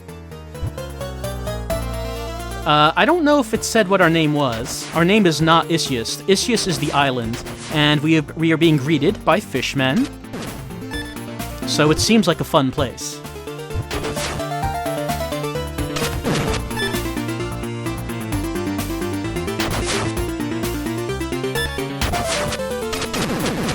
Yes, we really don't have a story, our character. We're just a guy. Oh, the game is loud? Let me correct that.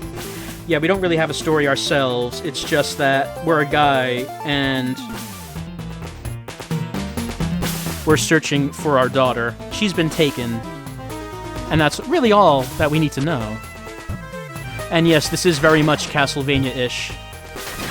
Definitely inspired by it.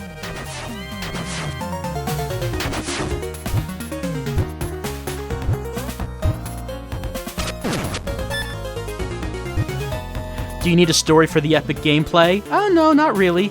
But we have enough of a story to keep us going. So this is a game... Oh, hold on, we got the spear. Now my weapon is longer and slower, so it's a toss-up on whether or not you want the sword or the spear. I do prefer the spear because of the reach. And in addition to that, we also have a bow and arrow. The arrows are in the upper right-hand corner of the screen.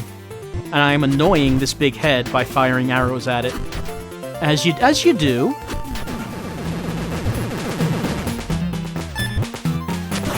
So this game is meant to be finished in a single session. We have, I think, 4 continues, and if we run out of continues, then we have to start over.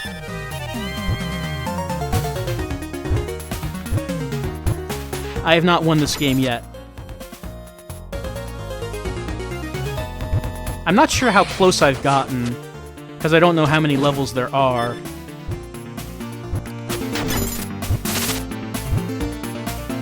This game is historically accurate? Yes, I'm pretty sure that you can look in the history books and find out all about the cursed island of Issyos. Malachus, you died at the level 5 boss? Yeah, I died plenty of times at that boss.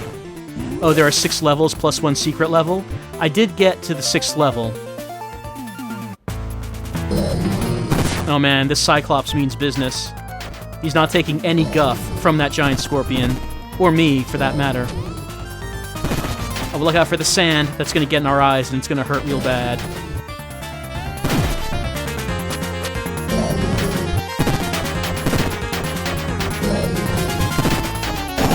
Oh, he's on his knee.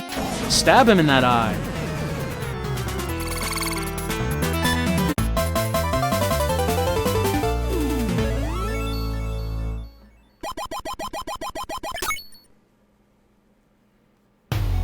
And now we go to a map, and we can run around this map and really not do too much of anything aside from go to the next level here.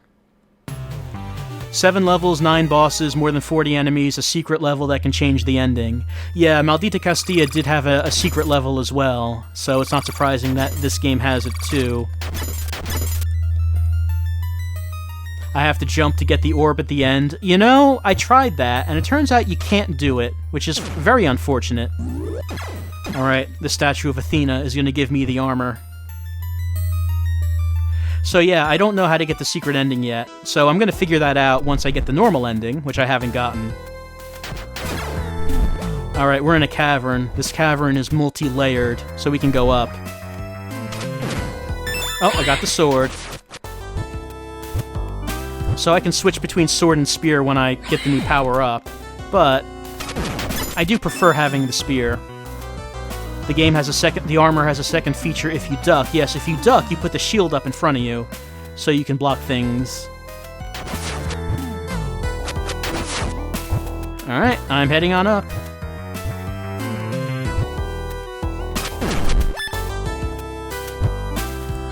Poisonous bubbles.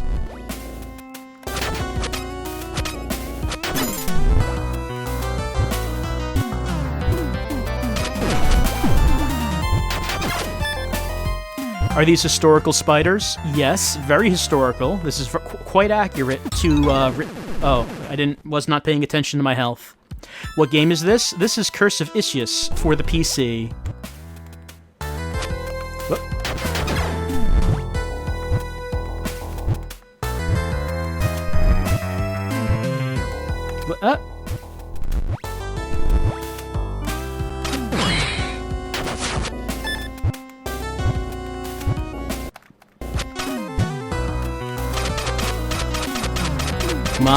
Come on, you. There you go. Oh, I got a key.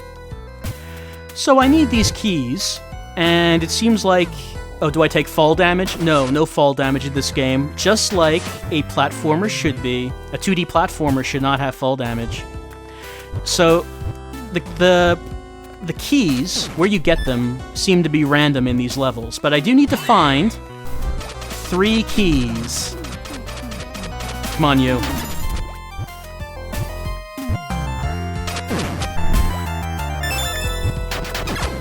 I got one from that skeleton, but I won't always find one from the skeleton.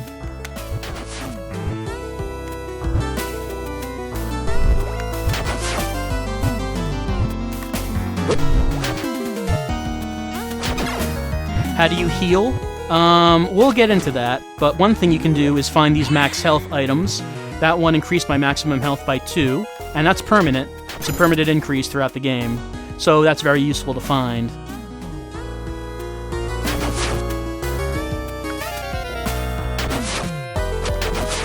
But as you go from level to level, you do not automatically get your health back. Your health is continuous.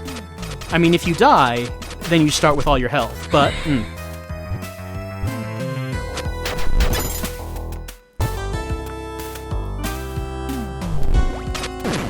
Got that armor back. But if I finished a level with only like 1 health left, I would begin the next level with only 1 health.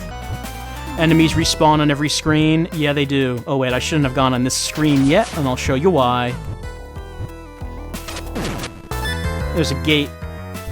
I need 3 keys to get past this gate. I only have 1.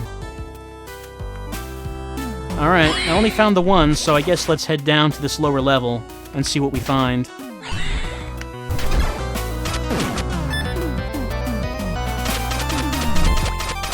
Come on. There we go. Spades is saying that you just noticed that you don't commit to a jump. Yeah, you can turn around in midair, which is very different from Castlevania. With Castlevania, when you make a jump, you commit to that jump. Okay, got another key. Let's drop down. Down here, lowest level. This is where the fish lives. Oh. Didn't make that one. And so I begin the level again with no keys. The game doesn't... It's a bit unforgiving. This is a very NES-based game. This game is all, yeah, you're gonna do this in one go. You're not really getting checkpoints. But wow, I found 2 keys right away, so... Fortune smiles upon me. Athena is giving me her gifts. The gifts of keys.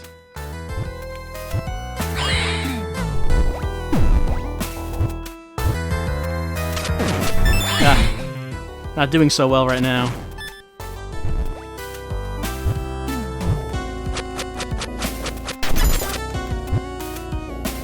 It's more of a speedrunner's dream. Yeah, Locomolito's games are made, I think, with speedrunning in mind.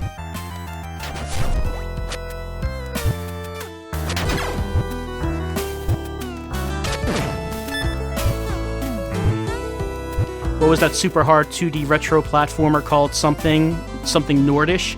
Are you referring to Volgar the Viking? That was a super hard Nordic platformer. It's really good too. I never finished that one. I should go back to that.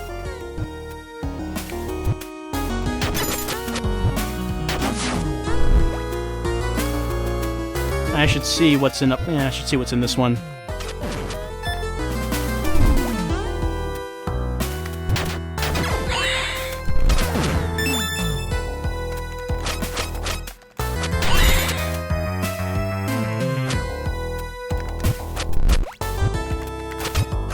I am not I'm not accurate with these arrows.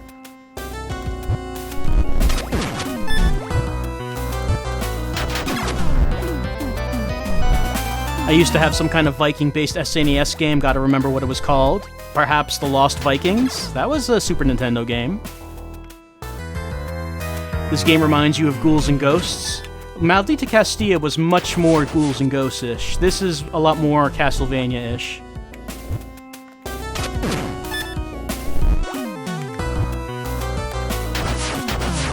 Anyway, I got the third key. Let's see if we can make it back up.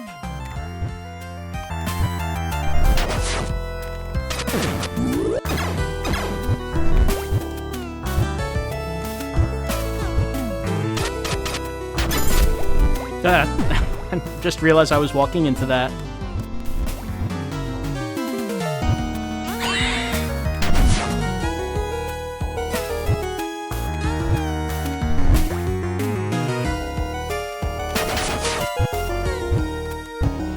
Alright, got all 3 keys and I got a spear. Let's see what happens. Hello.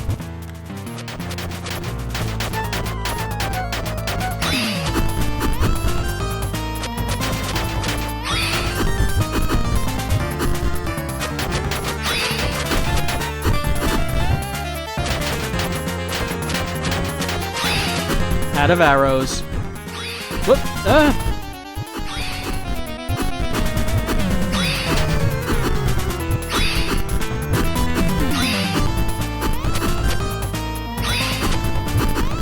I think that power-up is just the sword.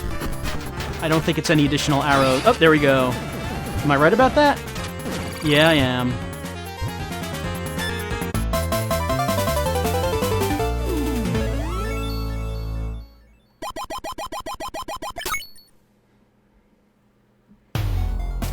It's funny that the creator didn't mention Castlevania as an inspiration.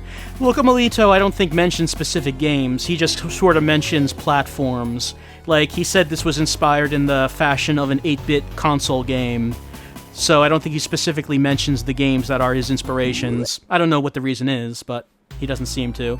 And hey, we seem to have come to a non-hostile place. Oh, the gods are punishing us. Yeah, sometimes I feel that as well.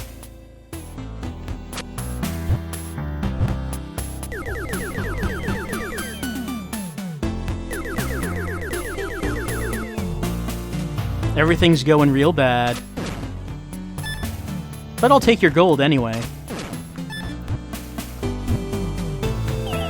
Why is there a time limit in the town? Look, we're in a rush. We have things to do. And some objects are magically hidden in the air. It's the work of Athena.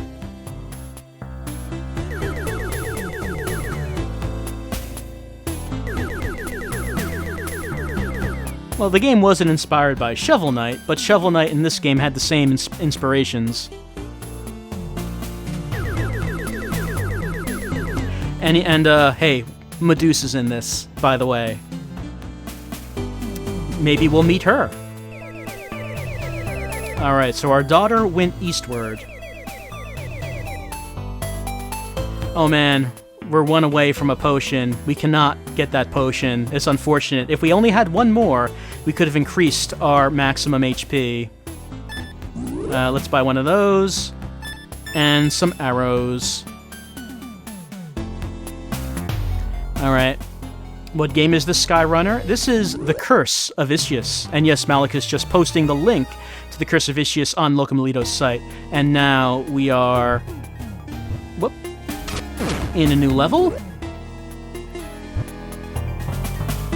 If I know my Locomalito, there's definitely a place where you can crouch for a minute and get something. Yeah, I believe that's correct.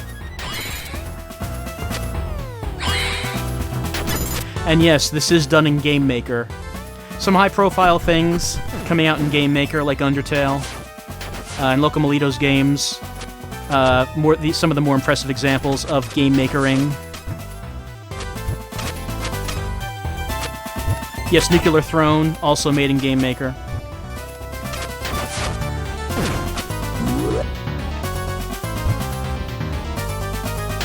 Hotline Miami, true, also made in Game Maker.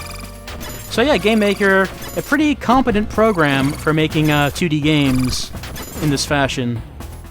And yeah, there is a scanline filter on this game. There's also one in Maldita Castilla. You can turn it off, but I think it looks pretty nice. It's not overly done.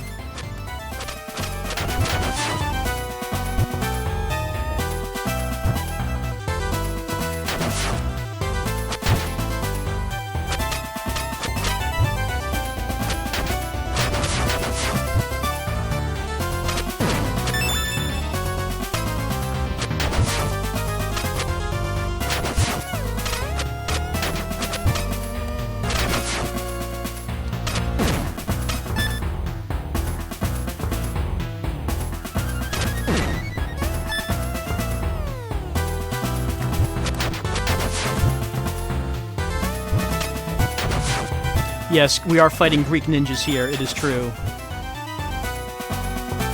Usagi, you liked the new I Love My episode? You thought it was over? Yeah, we all thought it was over. We all did. I saw that. So, got a bit of a problem right now. No, I don't want to get that. Yep, there we go. That's the problem coming in from the left. Excuse me, skeletons and Harpy, I have no time to play with you right now. Because nothing is stopping this big man. He is just gonna keep coming. Look, skeleton, I don't want to be insulting, but you can see that I've got an issue here. Harpies, look, I'm flattered about the attention here, but you must understand that this bronze colossus is quite invincible. I cannot hurt him.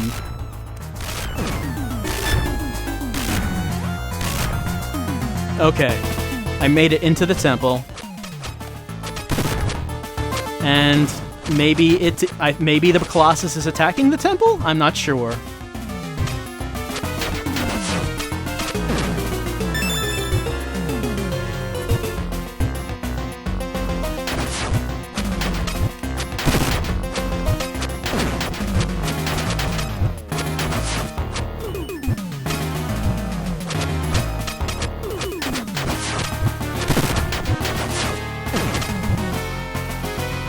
He's just walking into it outside.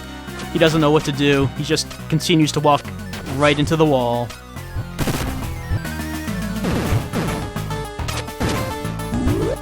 Meat. Do I have any plans for Christmas? Well, not in terms of streaming, if that's what you mean. This is the final stream of the year. Though there will be at least a couple more videos before the year is over. Anyway, it's Minotaur time.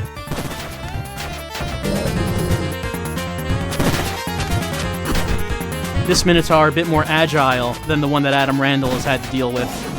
But he goes down fairly easy.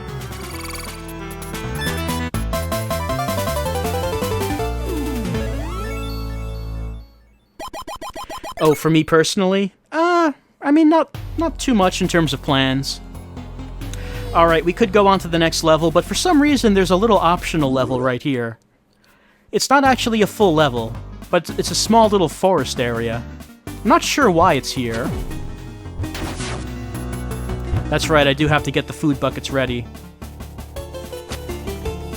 Merc is saying, you played Maldita Castilla, is this one as tough? Yeah, this has been pretty tough so far. Is it as tough as Maldita? I don't know, because I haven't completed the game yet.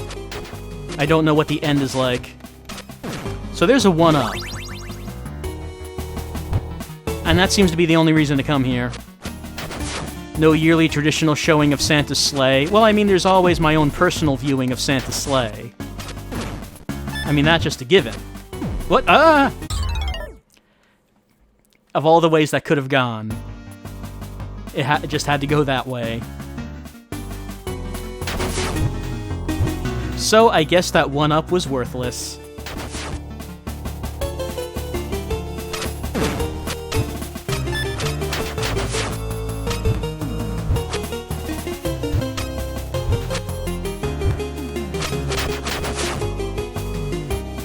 Was that a goat? That was a satyr, however you pronounce that word. A pan.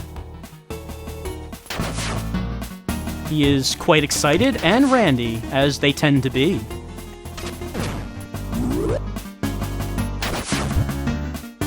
It's pronounced satire. Or satire, satyr, satyr. Okay, so satyr seems to be what 2 out of 3 people saying that.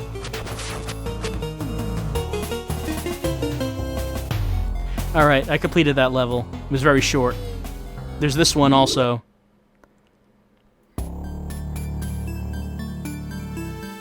It's another shop. This one's selling a key for 25 gold.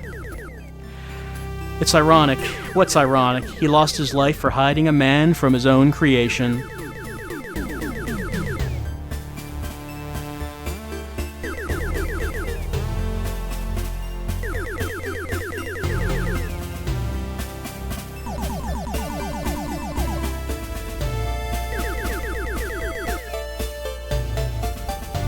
Apparently he was protecting Hephaestus. We can talk to him again, he says something else. He talks about the hand of Talos. I assume this is some kind of clue about the Colossus, but I don't know what. Anyway, I think probably to get the secret ending, one of the things you have to do, I think, is to buy this key. I don't know that for sure, but there is a door that I came across that I did not have a key for. I can't afford this one, though. So I guess all I'm going to do is buy some arrows. And head to the next level. The Burning Mountains is not a good place to be. Well, you know, burning anywhere is not a good place to be. You kind of want to stay away from the burning areas. This is where the game starts to get hard.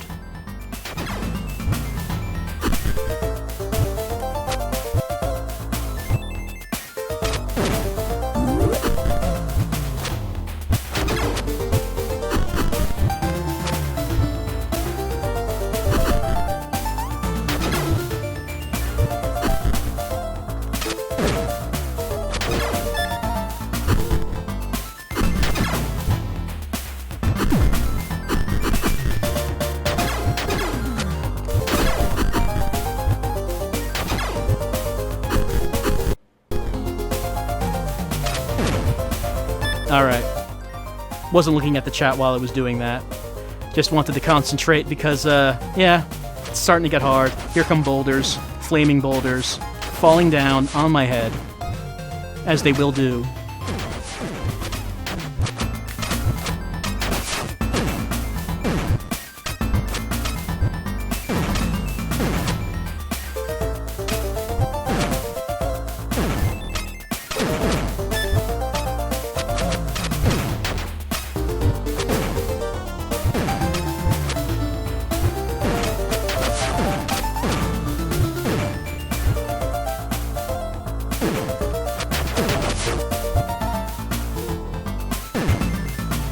People talking about Birdemic for some reason. Birdemic 2 exists. I heard that Birdemic 2... I heard that I don't know if it exists, but I've heard that people have said that they're kind of disappointed in that the director, after the reception to Birdemic 1, is trying to capitalize on that. He knows that people thought his movie was funny, whereas the first Birdemic, he did not make it with the intention of being funny, which is why it's funny. So Birdemic 2 tries to be deliberate. And so it doesn't work out so well. By the way, I'm just going to fall down here, because that lets me get this. Increase my health. I have to do this portion of the stage again.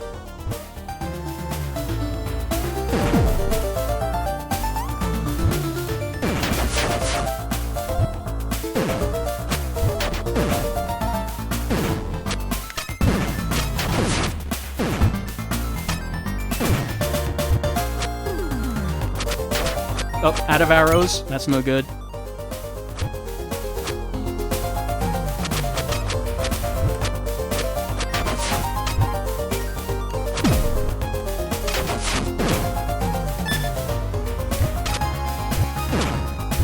Now, if I were to go over to the left, I would find a gate that I need 3 keys to open. I have no keys. So, I don't know where to get those keys.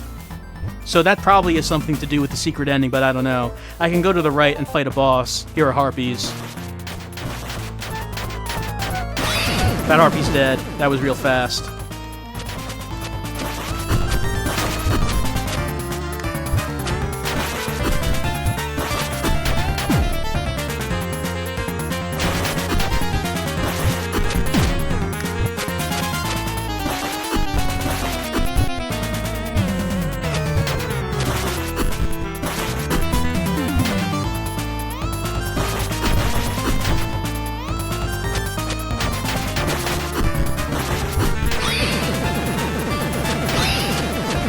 Okay.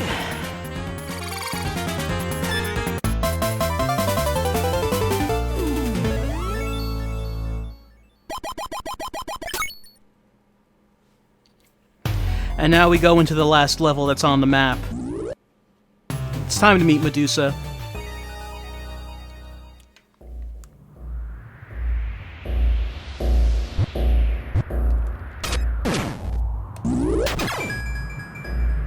It's quite menacing as we approach Medusa's castle.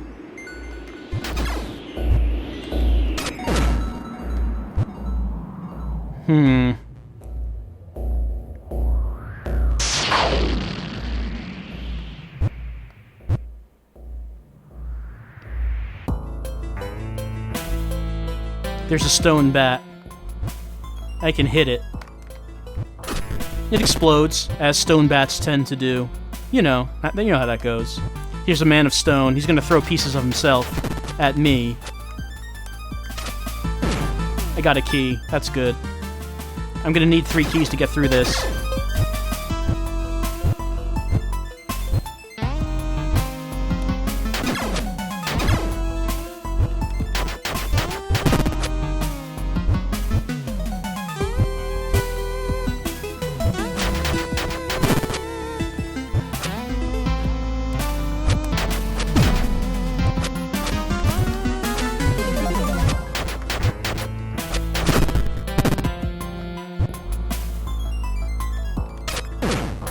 Two keys.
Alright, heading down here. Let's see if I can find the 3rd key quickly. Nope. Gonna have to keep on going. I was hoping I'd find the key right here because the door is right here. Yeah. Instead, I'm gonna have to try to get past this lava area. This is gonna be fun.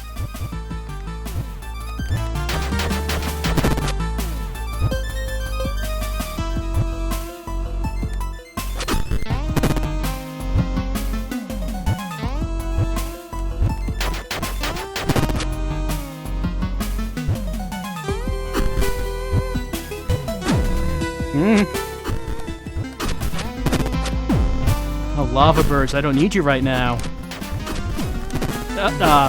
Almost made it to the end. Probably the key would have been in one of those.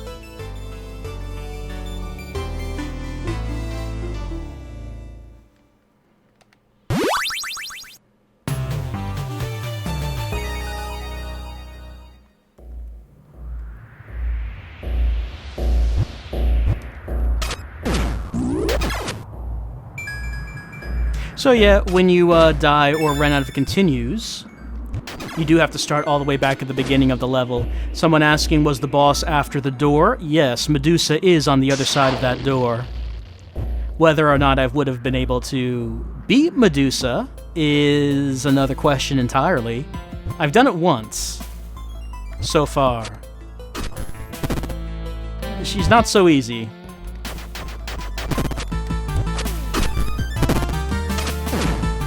Oh yeah, that's right, there is a shop before Medusa, in case you have a bunch of gold.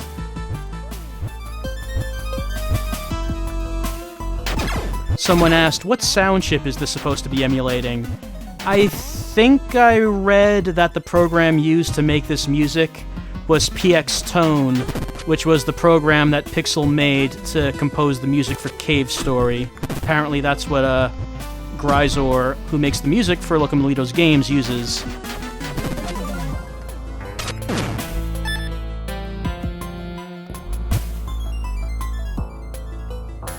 And I did lose all my money, yes.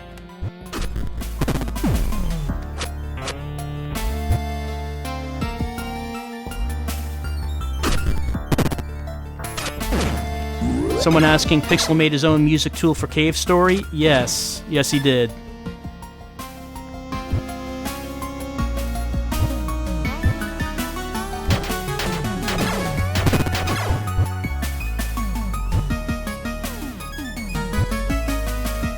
What do you need money for? I mean, we've been buying things, if you haven't noticed. It's like, we've done it twice now, actually.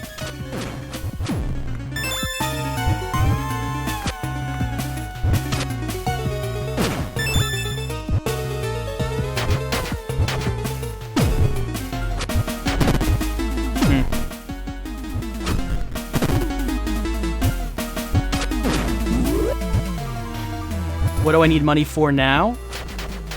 I would need it for the shop before Medusa, in case... we wanted to buy any health or arrows before fighting her. Oh, I have all the keys, that's right.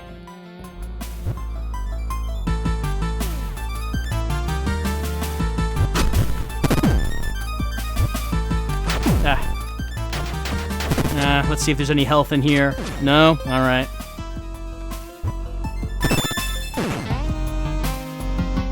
Alright, I only have 5 gold, so I can buy some more arrows. So you can see that if I get a lot of money, I can also buy the max health up potion. Let's see how this goes. Time for Medusa. There she is. She's gonna shoot arrows at me.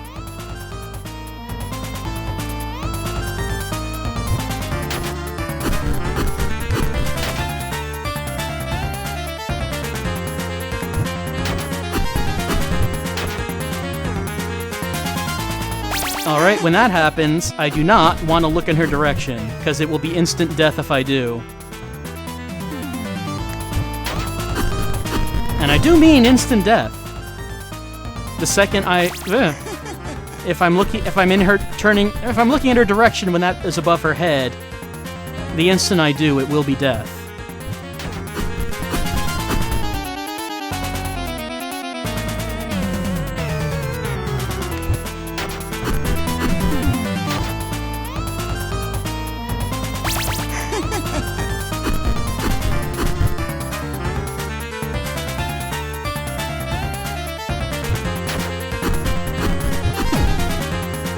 Not going so well.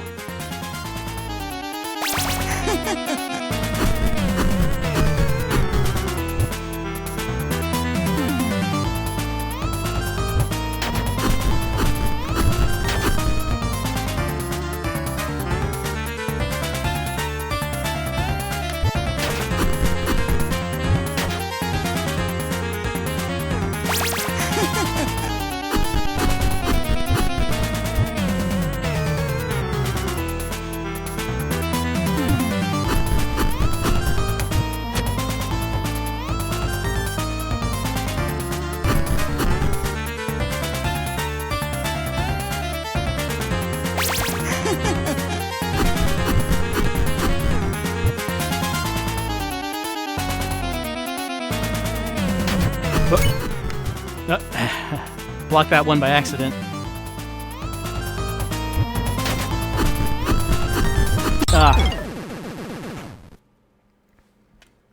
Well, at least they do start here.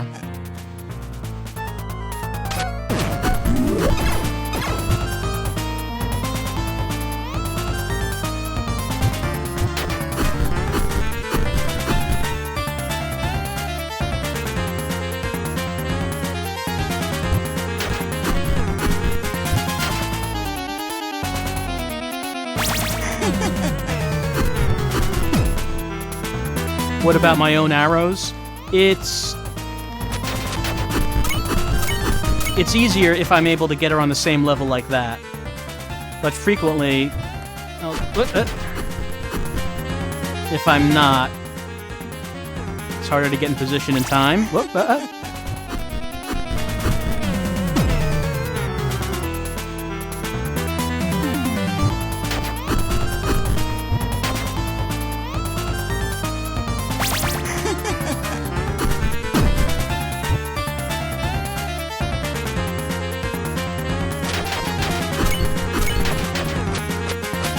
Alright, that one was pretty good.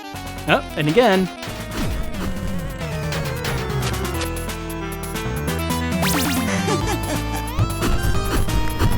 Ah.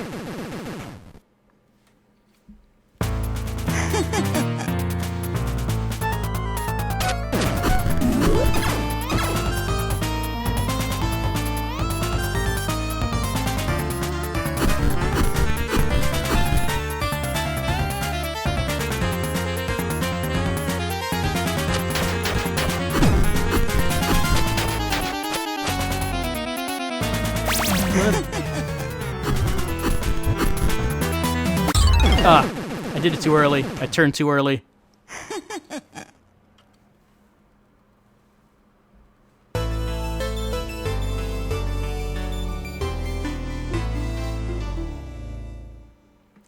Well, I could try to continue on with it, but I don't know if I'm passing that tonight. I still haven't beaten the game, so maybe that's enough for Curse of Issyos for right now.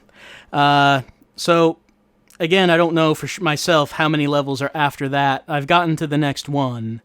And then apparently there is something that you need to do in order to get the secret ending. But what you have to do for that, I don't know. I'll probably look it up after I actually get through the entire thing. But I haven't done that yet. Replay the whole game? Yeah, when you start over, you do start the game from the beginning. It's meant to be you go through it in one attempt. You don't save your position or anything. So it's basically supposed to be like an old NES game. It's pretty much Dark Souls. Not everything is Dark Souls. Not everything needs to be compared to Dark Souls. It's actually Castlevania.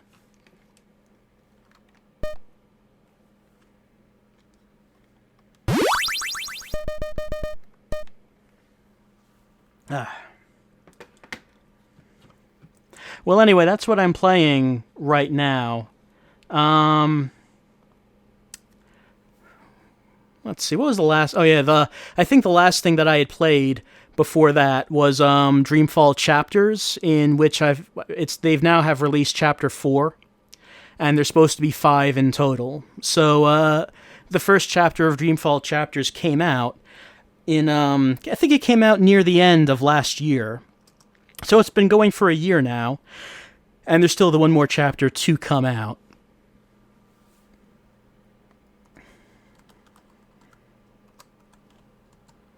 Don't know how it's going to end. Oh, what's my game of the year? Well, game of the year isn't... I never really do any kind of list or anything like that. I never really think about things in that way. But if I had to say... If I was going to make some kind of list, and if I had to say what my favorite game of the year was, that would be Talos Principle. Even though that came out late last year, I did play Talos Principle this year, as well as its expansion, Road to Gehenna. So, to me, that would be my game of the year. It would be Talos Principle. Which is really good. I mean, you should play it if you have not played that. It is really good. Undertale would be high up on there for me as well, but I still would have to give it to Talos. So, we're getting near the end of the night. Like I said, I kind of thought those stories were going to last the entire night. I didn't realize they were going to be so short. So I didn't really have much else prepared. Didn't really have much set up. But, I was thinking that since it is the end of the year, and I do kind of not like leaving certain things unfinished. I kind of like, having a fresh start at the beginning of the year. So there is one thing, I think, before we go for the year. I think there is one more thing that we need some closure on. Something that's going to haunt me if we don't do it. We need to win the 3-point title.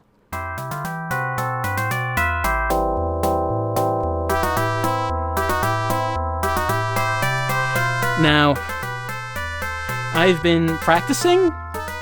I have been, I should mention that, I may have partaken in some performance-enhancing drugs, because everyone's doing it, Everyone, it's something that all sports people do. You can't blame me for it. And in this form, the performance-enhancing drugs are that instead of playing this on archive.org, I'm playing this on a local copy of DOSBox. So the performance should be better. Should not get any lag, and it should be smoother. And also, I am using a certain piece of additional equipment for tonight's exhibition. Usually what you do when you play this game is you are controlling it with the mouse. But I'm not doing that tonight. Tonight, I have hooked up a DualShock 4, and I have mapped the left mouse button to one of the face buttons, the cross button.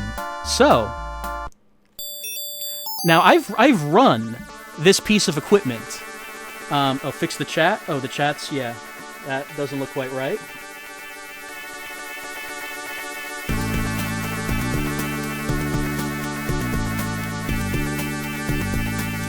No, that's still not right. That's a little better, I think. Yeah, so I have run this particular piece of equipment by the ASBA, I believe it's what it's called.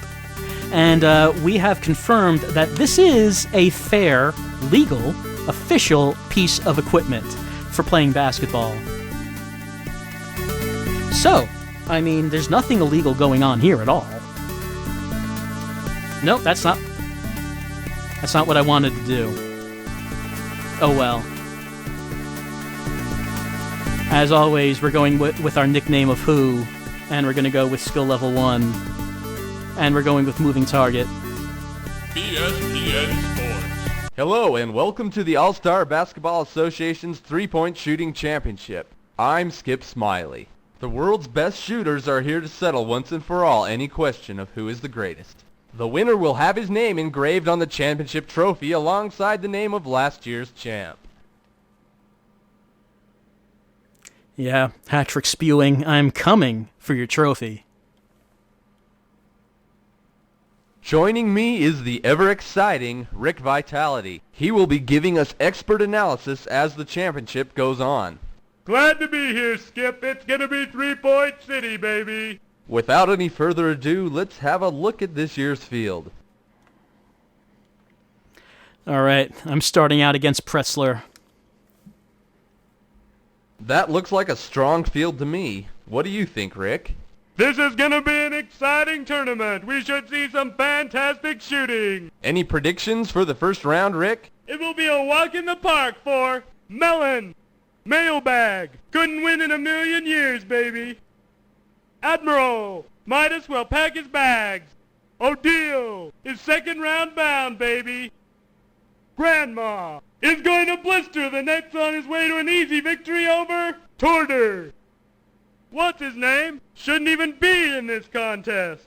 Pretzler will wipe the floor with him. Anything you say, Rick. Well, let's go down to the court as the first round is ready to begin. Rick Vitality says that I should not even be in this contest. Well, we're going to show him. We're going to show all of them.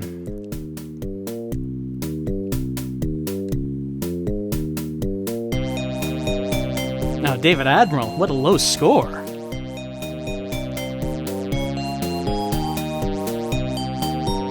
That's right, we're going to get unconscious tonight. We're going to be so unconscious, we'll never wake up again. All right, Pretzler's going first. Let's do this thing.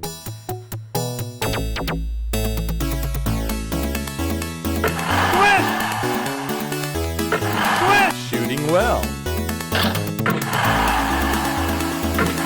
And the money ball. He cleared the rack. Not with the rod.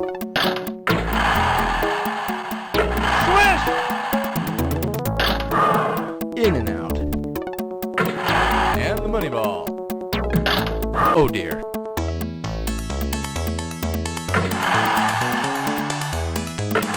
Shooting well. And the money ball. He cleared the rack. Not with the rod.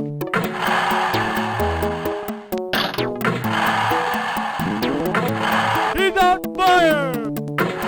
And the money ball. He cleared the rack. He's unconscious.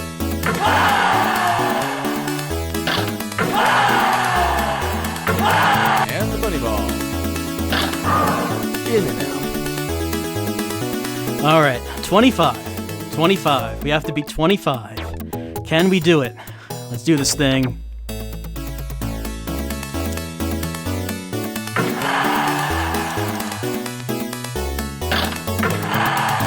Shooting well. Oh, What a break. And the money ball.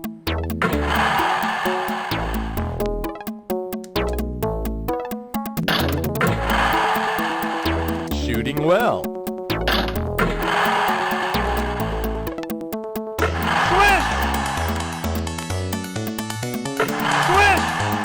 Not with the rod. He cleared the rack.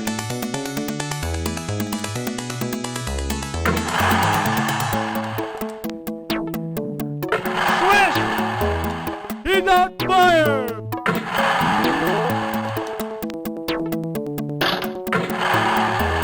And the money ball. He cleared the rack. He's unconscious.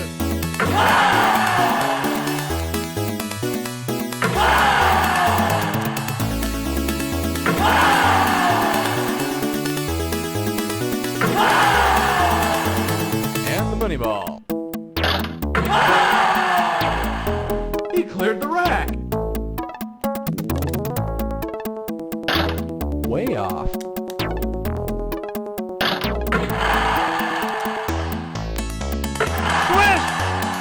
Shooting well. And the money ball.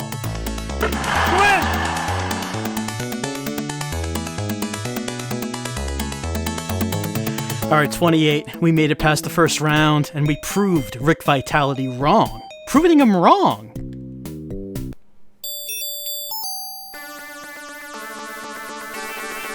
ESPN Sports. That was some exciting action. Let's have a look at how things are shaping up for the second round. That's right, it's shaping us with us going on to the second round.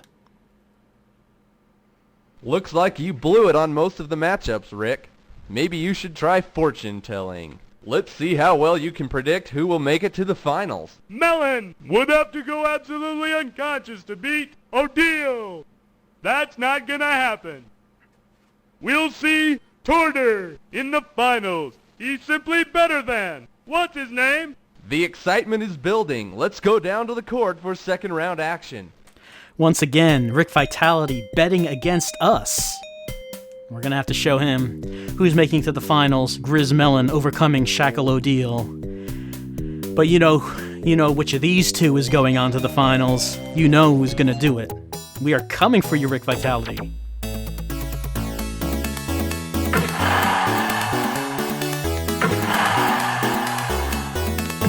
Way off. And the money ball.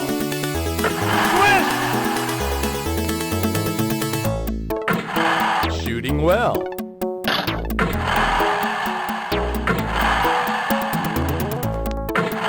On with the rock! He cleared the rack.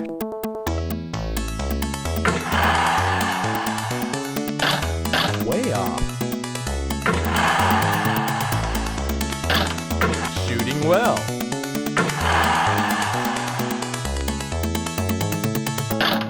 What a brick!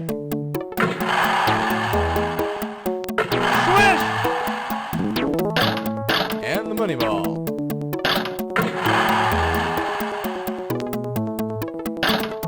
Shooting well.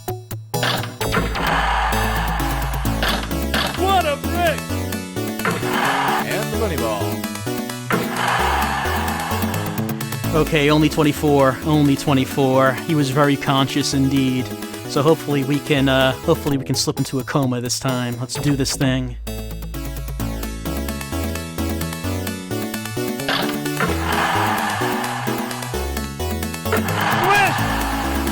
Shooting well.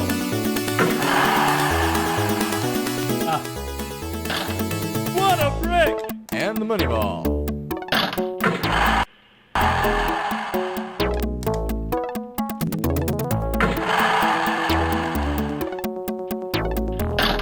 Way off.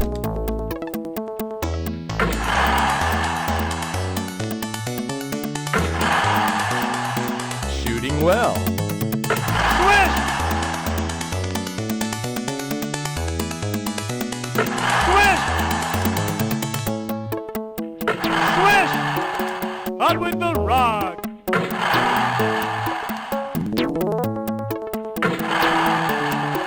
And the money ball.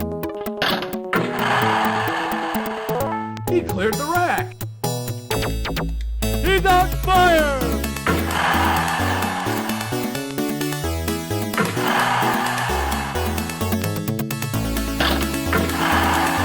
He's unconscious! And the money ball. He cleared the rack.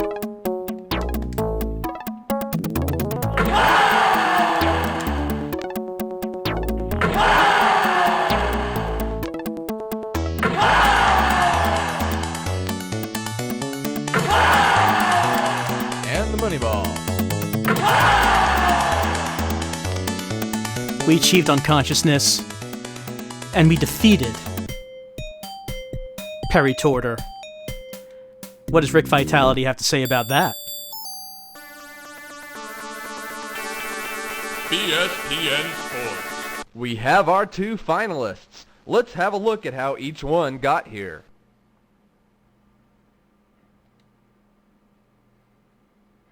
These aren't the finalists you expected to see, are they, Rick? Your powers of premonition failed you again.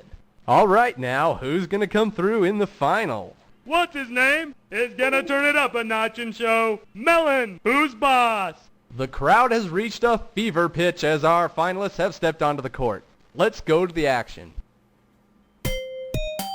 I saw someone ask what happens if the computer gets 30 points. It can happen. The only thing you can do is try to tie it.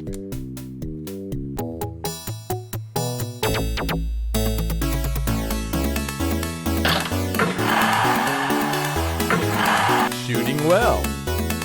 Swish! And the money ball.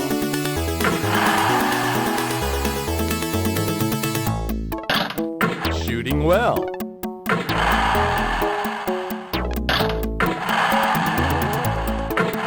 And the money ball. What a brick! What a brick! Swish! Swish! Shooting well. And the money ball.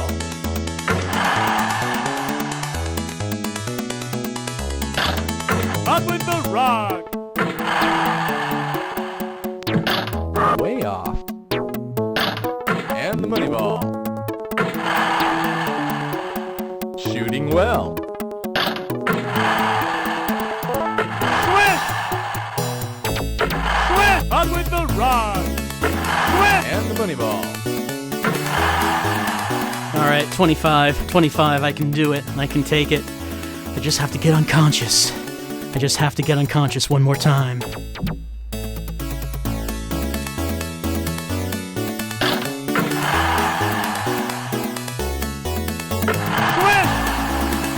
Shooting well.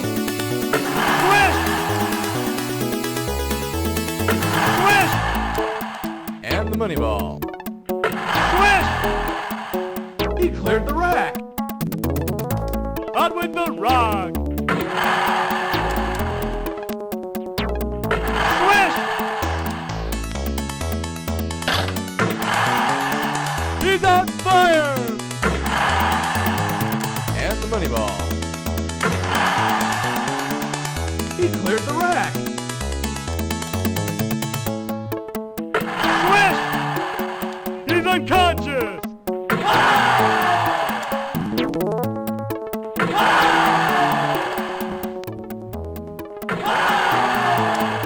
And the money ball. He cleared the rack.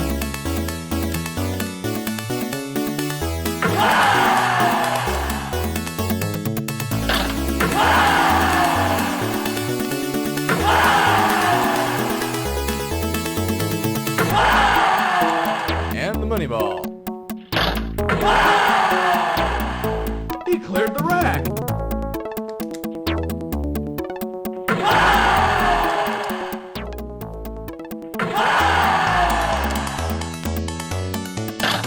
What a brick! Twist! And the money ball. Well, it wasn't perfect, but it was enough. It was enough. We managed to defeat Grizmelon, and finally, we have taken the trophy. ESPN Sports. An outstanding performance is given, what's his name? The title. Just as I predicted. Sometimes I'm so good I can kiss myself. The name is being engraved on the trophy as we speak. An outstanding achievement for a superb player. For Rick Vitality, I'm Skip Smiley saying so long, and we'll see you next year. That's right. And, yep, there's my name. GF Spewing. That's what they call me. That's everyone calls me that. That's my name, and that is a trophy. That's my trophy. And if you're wondering, if you get a perfect score, the only thing that happens is the commentators yell "incredible." So we didn't hear that, but we did get the trophy. GF Spewing is the world champion. And there's the really messed up looking score screen. And that's it. That's it for 3-point basketball. And that is it for DOS, at least for this year. No, that's not what I meant to do. No. Did not actually mean to start a new tournament. No, that's not. No. There. It's over. And so, another thing that's over is the stream for the year 2015. Oh man, what a journey. What an adventure it's been. Playing our way through DOS, through Shenmue, and of course earlier in the year we also had Laser Lords. We can't forget about that. But it's late, and you know what that means. It means that it's time to say goodbye. Say goodbye for the night, for the week, for the month, and the year. It's time to say goodbye to 2015, and I'll be seeing you for the first stream in 2016, which that should be January the 2nd. Before we get to there will be, of course, more Realms of the Haunting videos. Should be 2 more in the following 2 weeks. Not sure how long that's going to go. I mean, we're in the latter half of the game, but we still have a few videos to go on that. There probably will be a few demo friends that come out in the following weeks. I can think of a few things I'd like to do some videos of. So I'm happy that, that all of you have been coming to these streams throughout the year. Like I keep saying, I do have fun doing the streams, doing these things on Saturday night where we play weird games, and some of them we play for a long time, and some of them only last for one night. Any more Horrors of X-Blig? There are some more games that I want to do for Horrors of X-Blig. That has not been expended as of yet. There's still more that we could do, but maybe not for right now. Maybe there are some other things that we could do for right now. So, what's coming up in the next year? Of course, more streams, continuing on with the Realms of the Haunting LP. We'll see what LP that we go on to after the Realms one is over. Is 2016 the year X-Blig ends? September 2016 is the point where you can no longer submit games to X-Blig, but then it closes down in September of 2017, I believe is what it was. So, again, I just have a lot of fun doing the streams. I know it's this weird, silly thing, but I enjoy doing it. I have a lot of fun. And I'm glad that you have fun coming here too. I'm glad that you enjoy this weird thing that we do on Saturdays. And I hope that you continue to come to the stream and talk to me about weird video games. And hopefully we'll do a lot more of that in 2016. So again, everyone, have a good night. I hope you have a good rest of 2015. I hope you have a good beginning of 2016. And I hope that you come join me again in the new year for these streams as we continue on playing through DOS, playing through some other games that I have built up, and, we'll see what else comes up. Maybe read some stories while we're at it. Maybe do some different things instead of just playing DOS. Who knows? We'll see. We'll see how it goes. We'll see how it happens. But for right now, it's time to go to bed, because I have to get up early because I'm going to see Star Wars early. And hopefully it won't be too crowded, but who knows. I hope everyone has a good night, a good month, and a good rest of the year. And remember, hoo hoo hoo! I'll see you next time.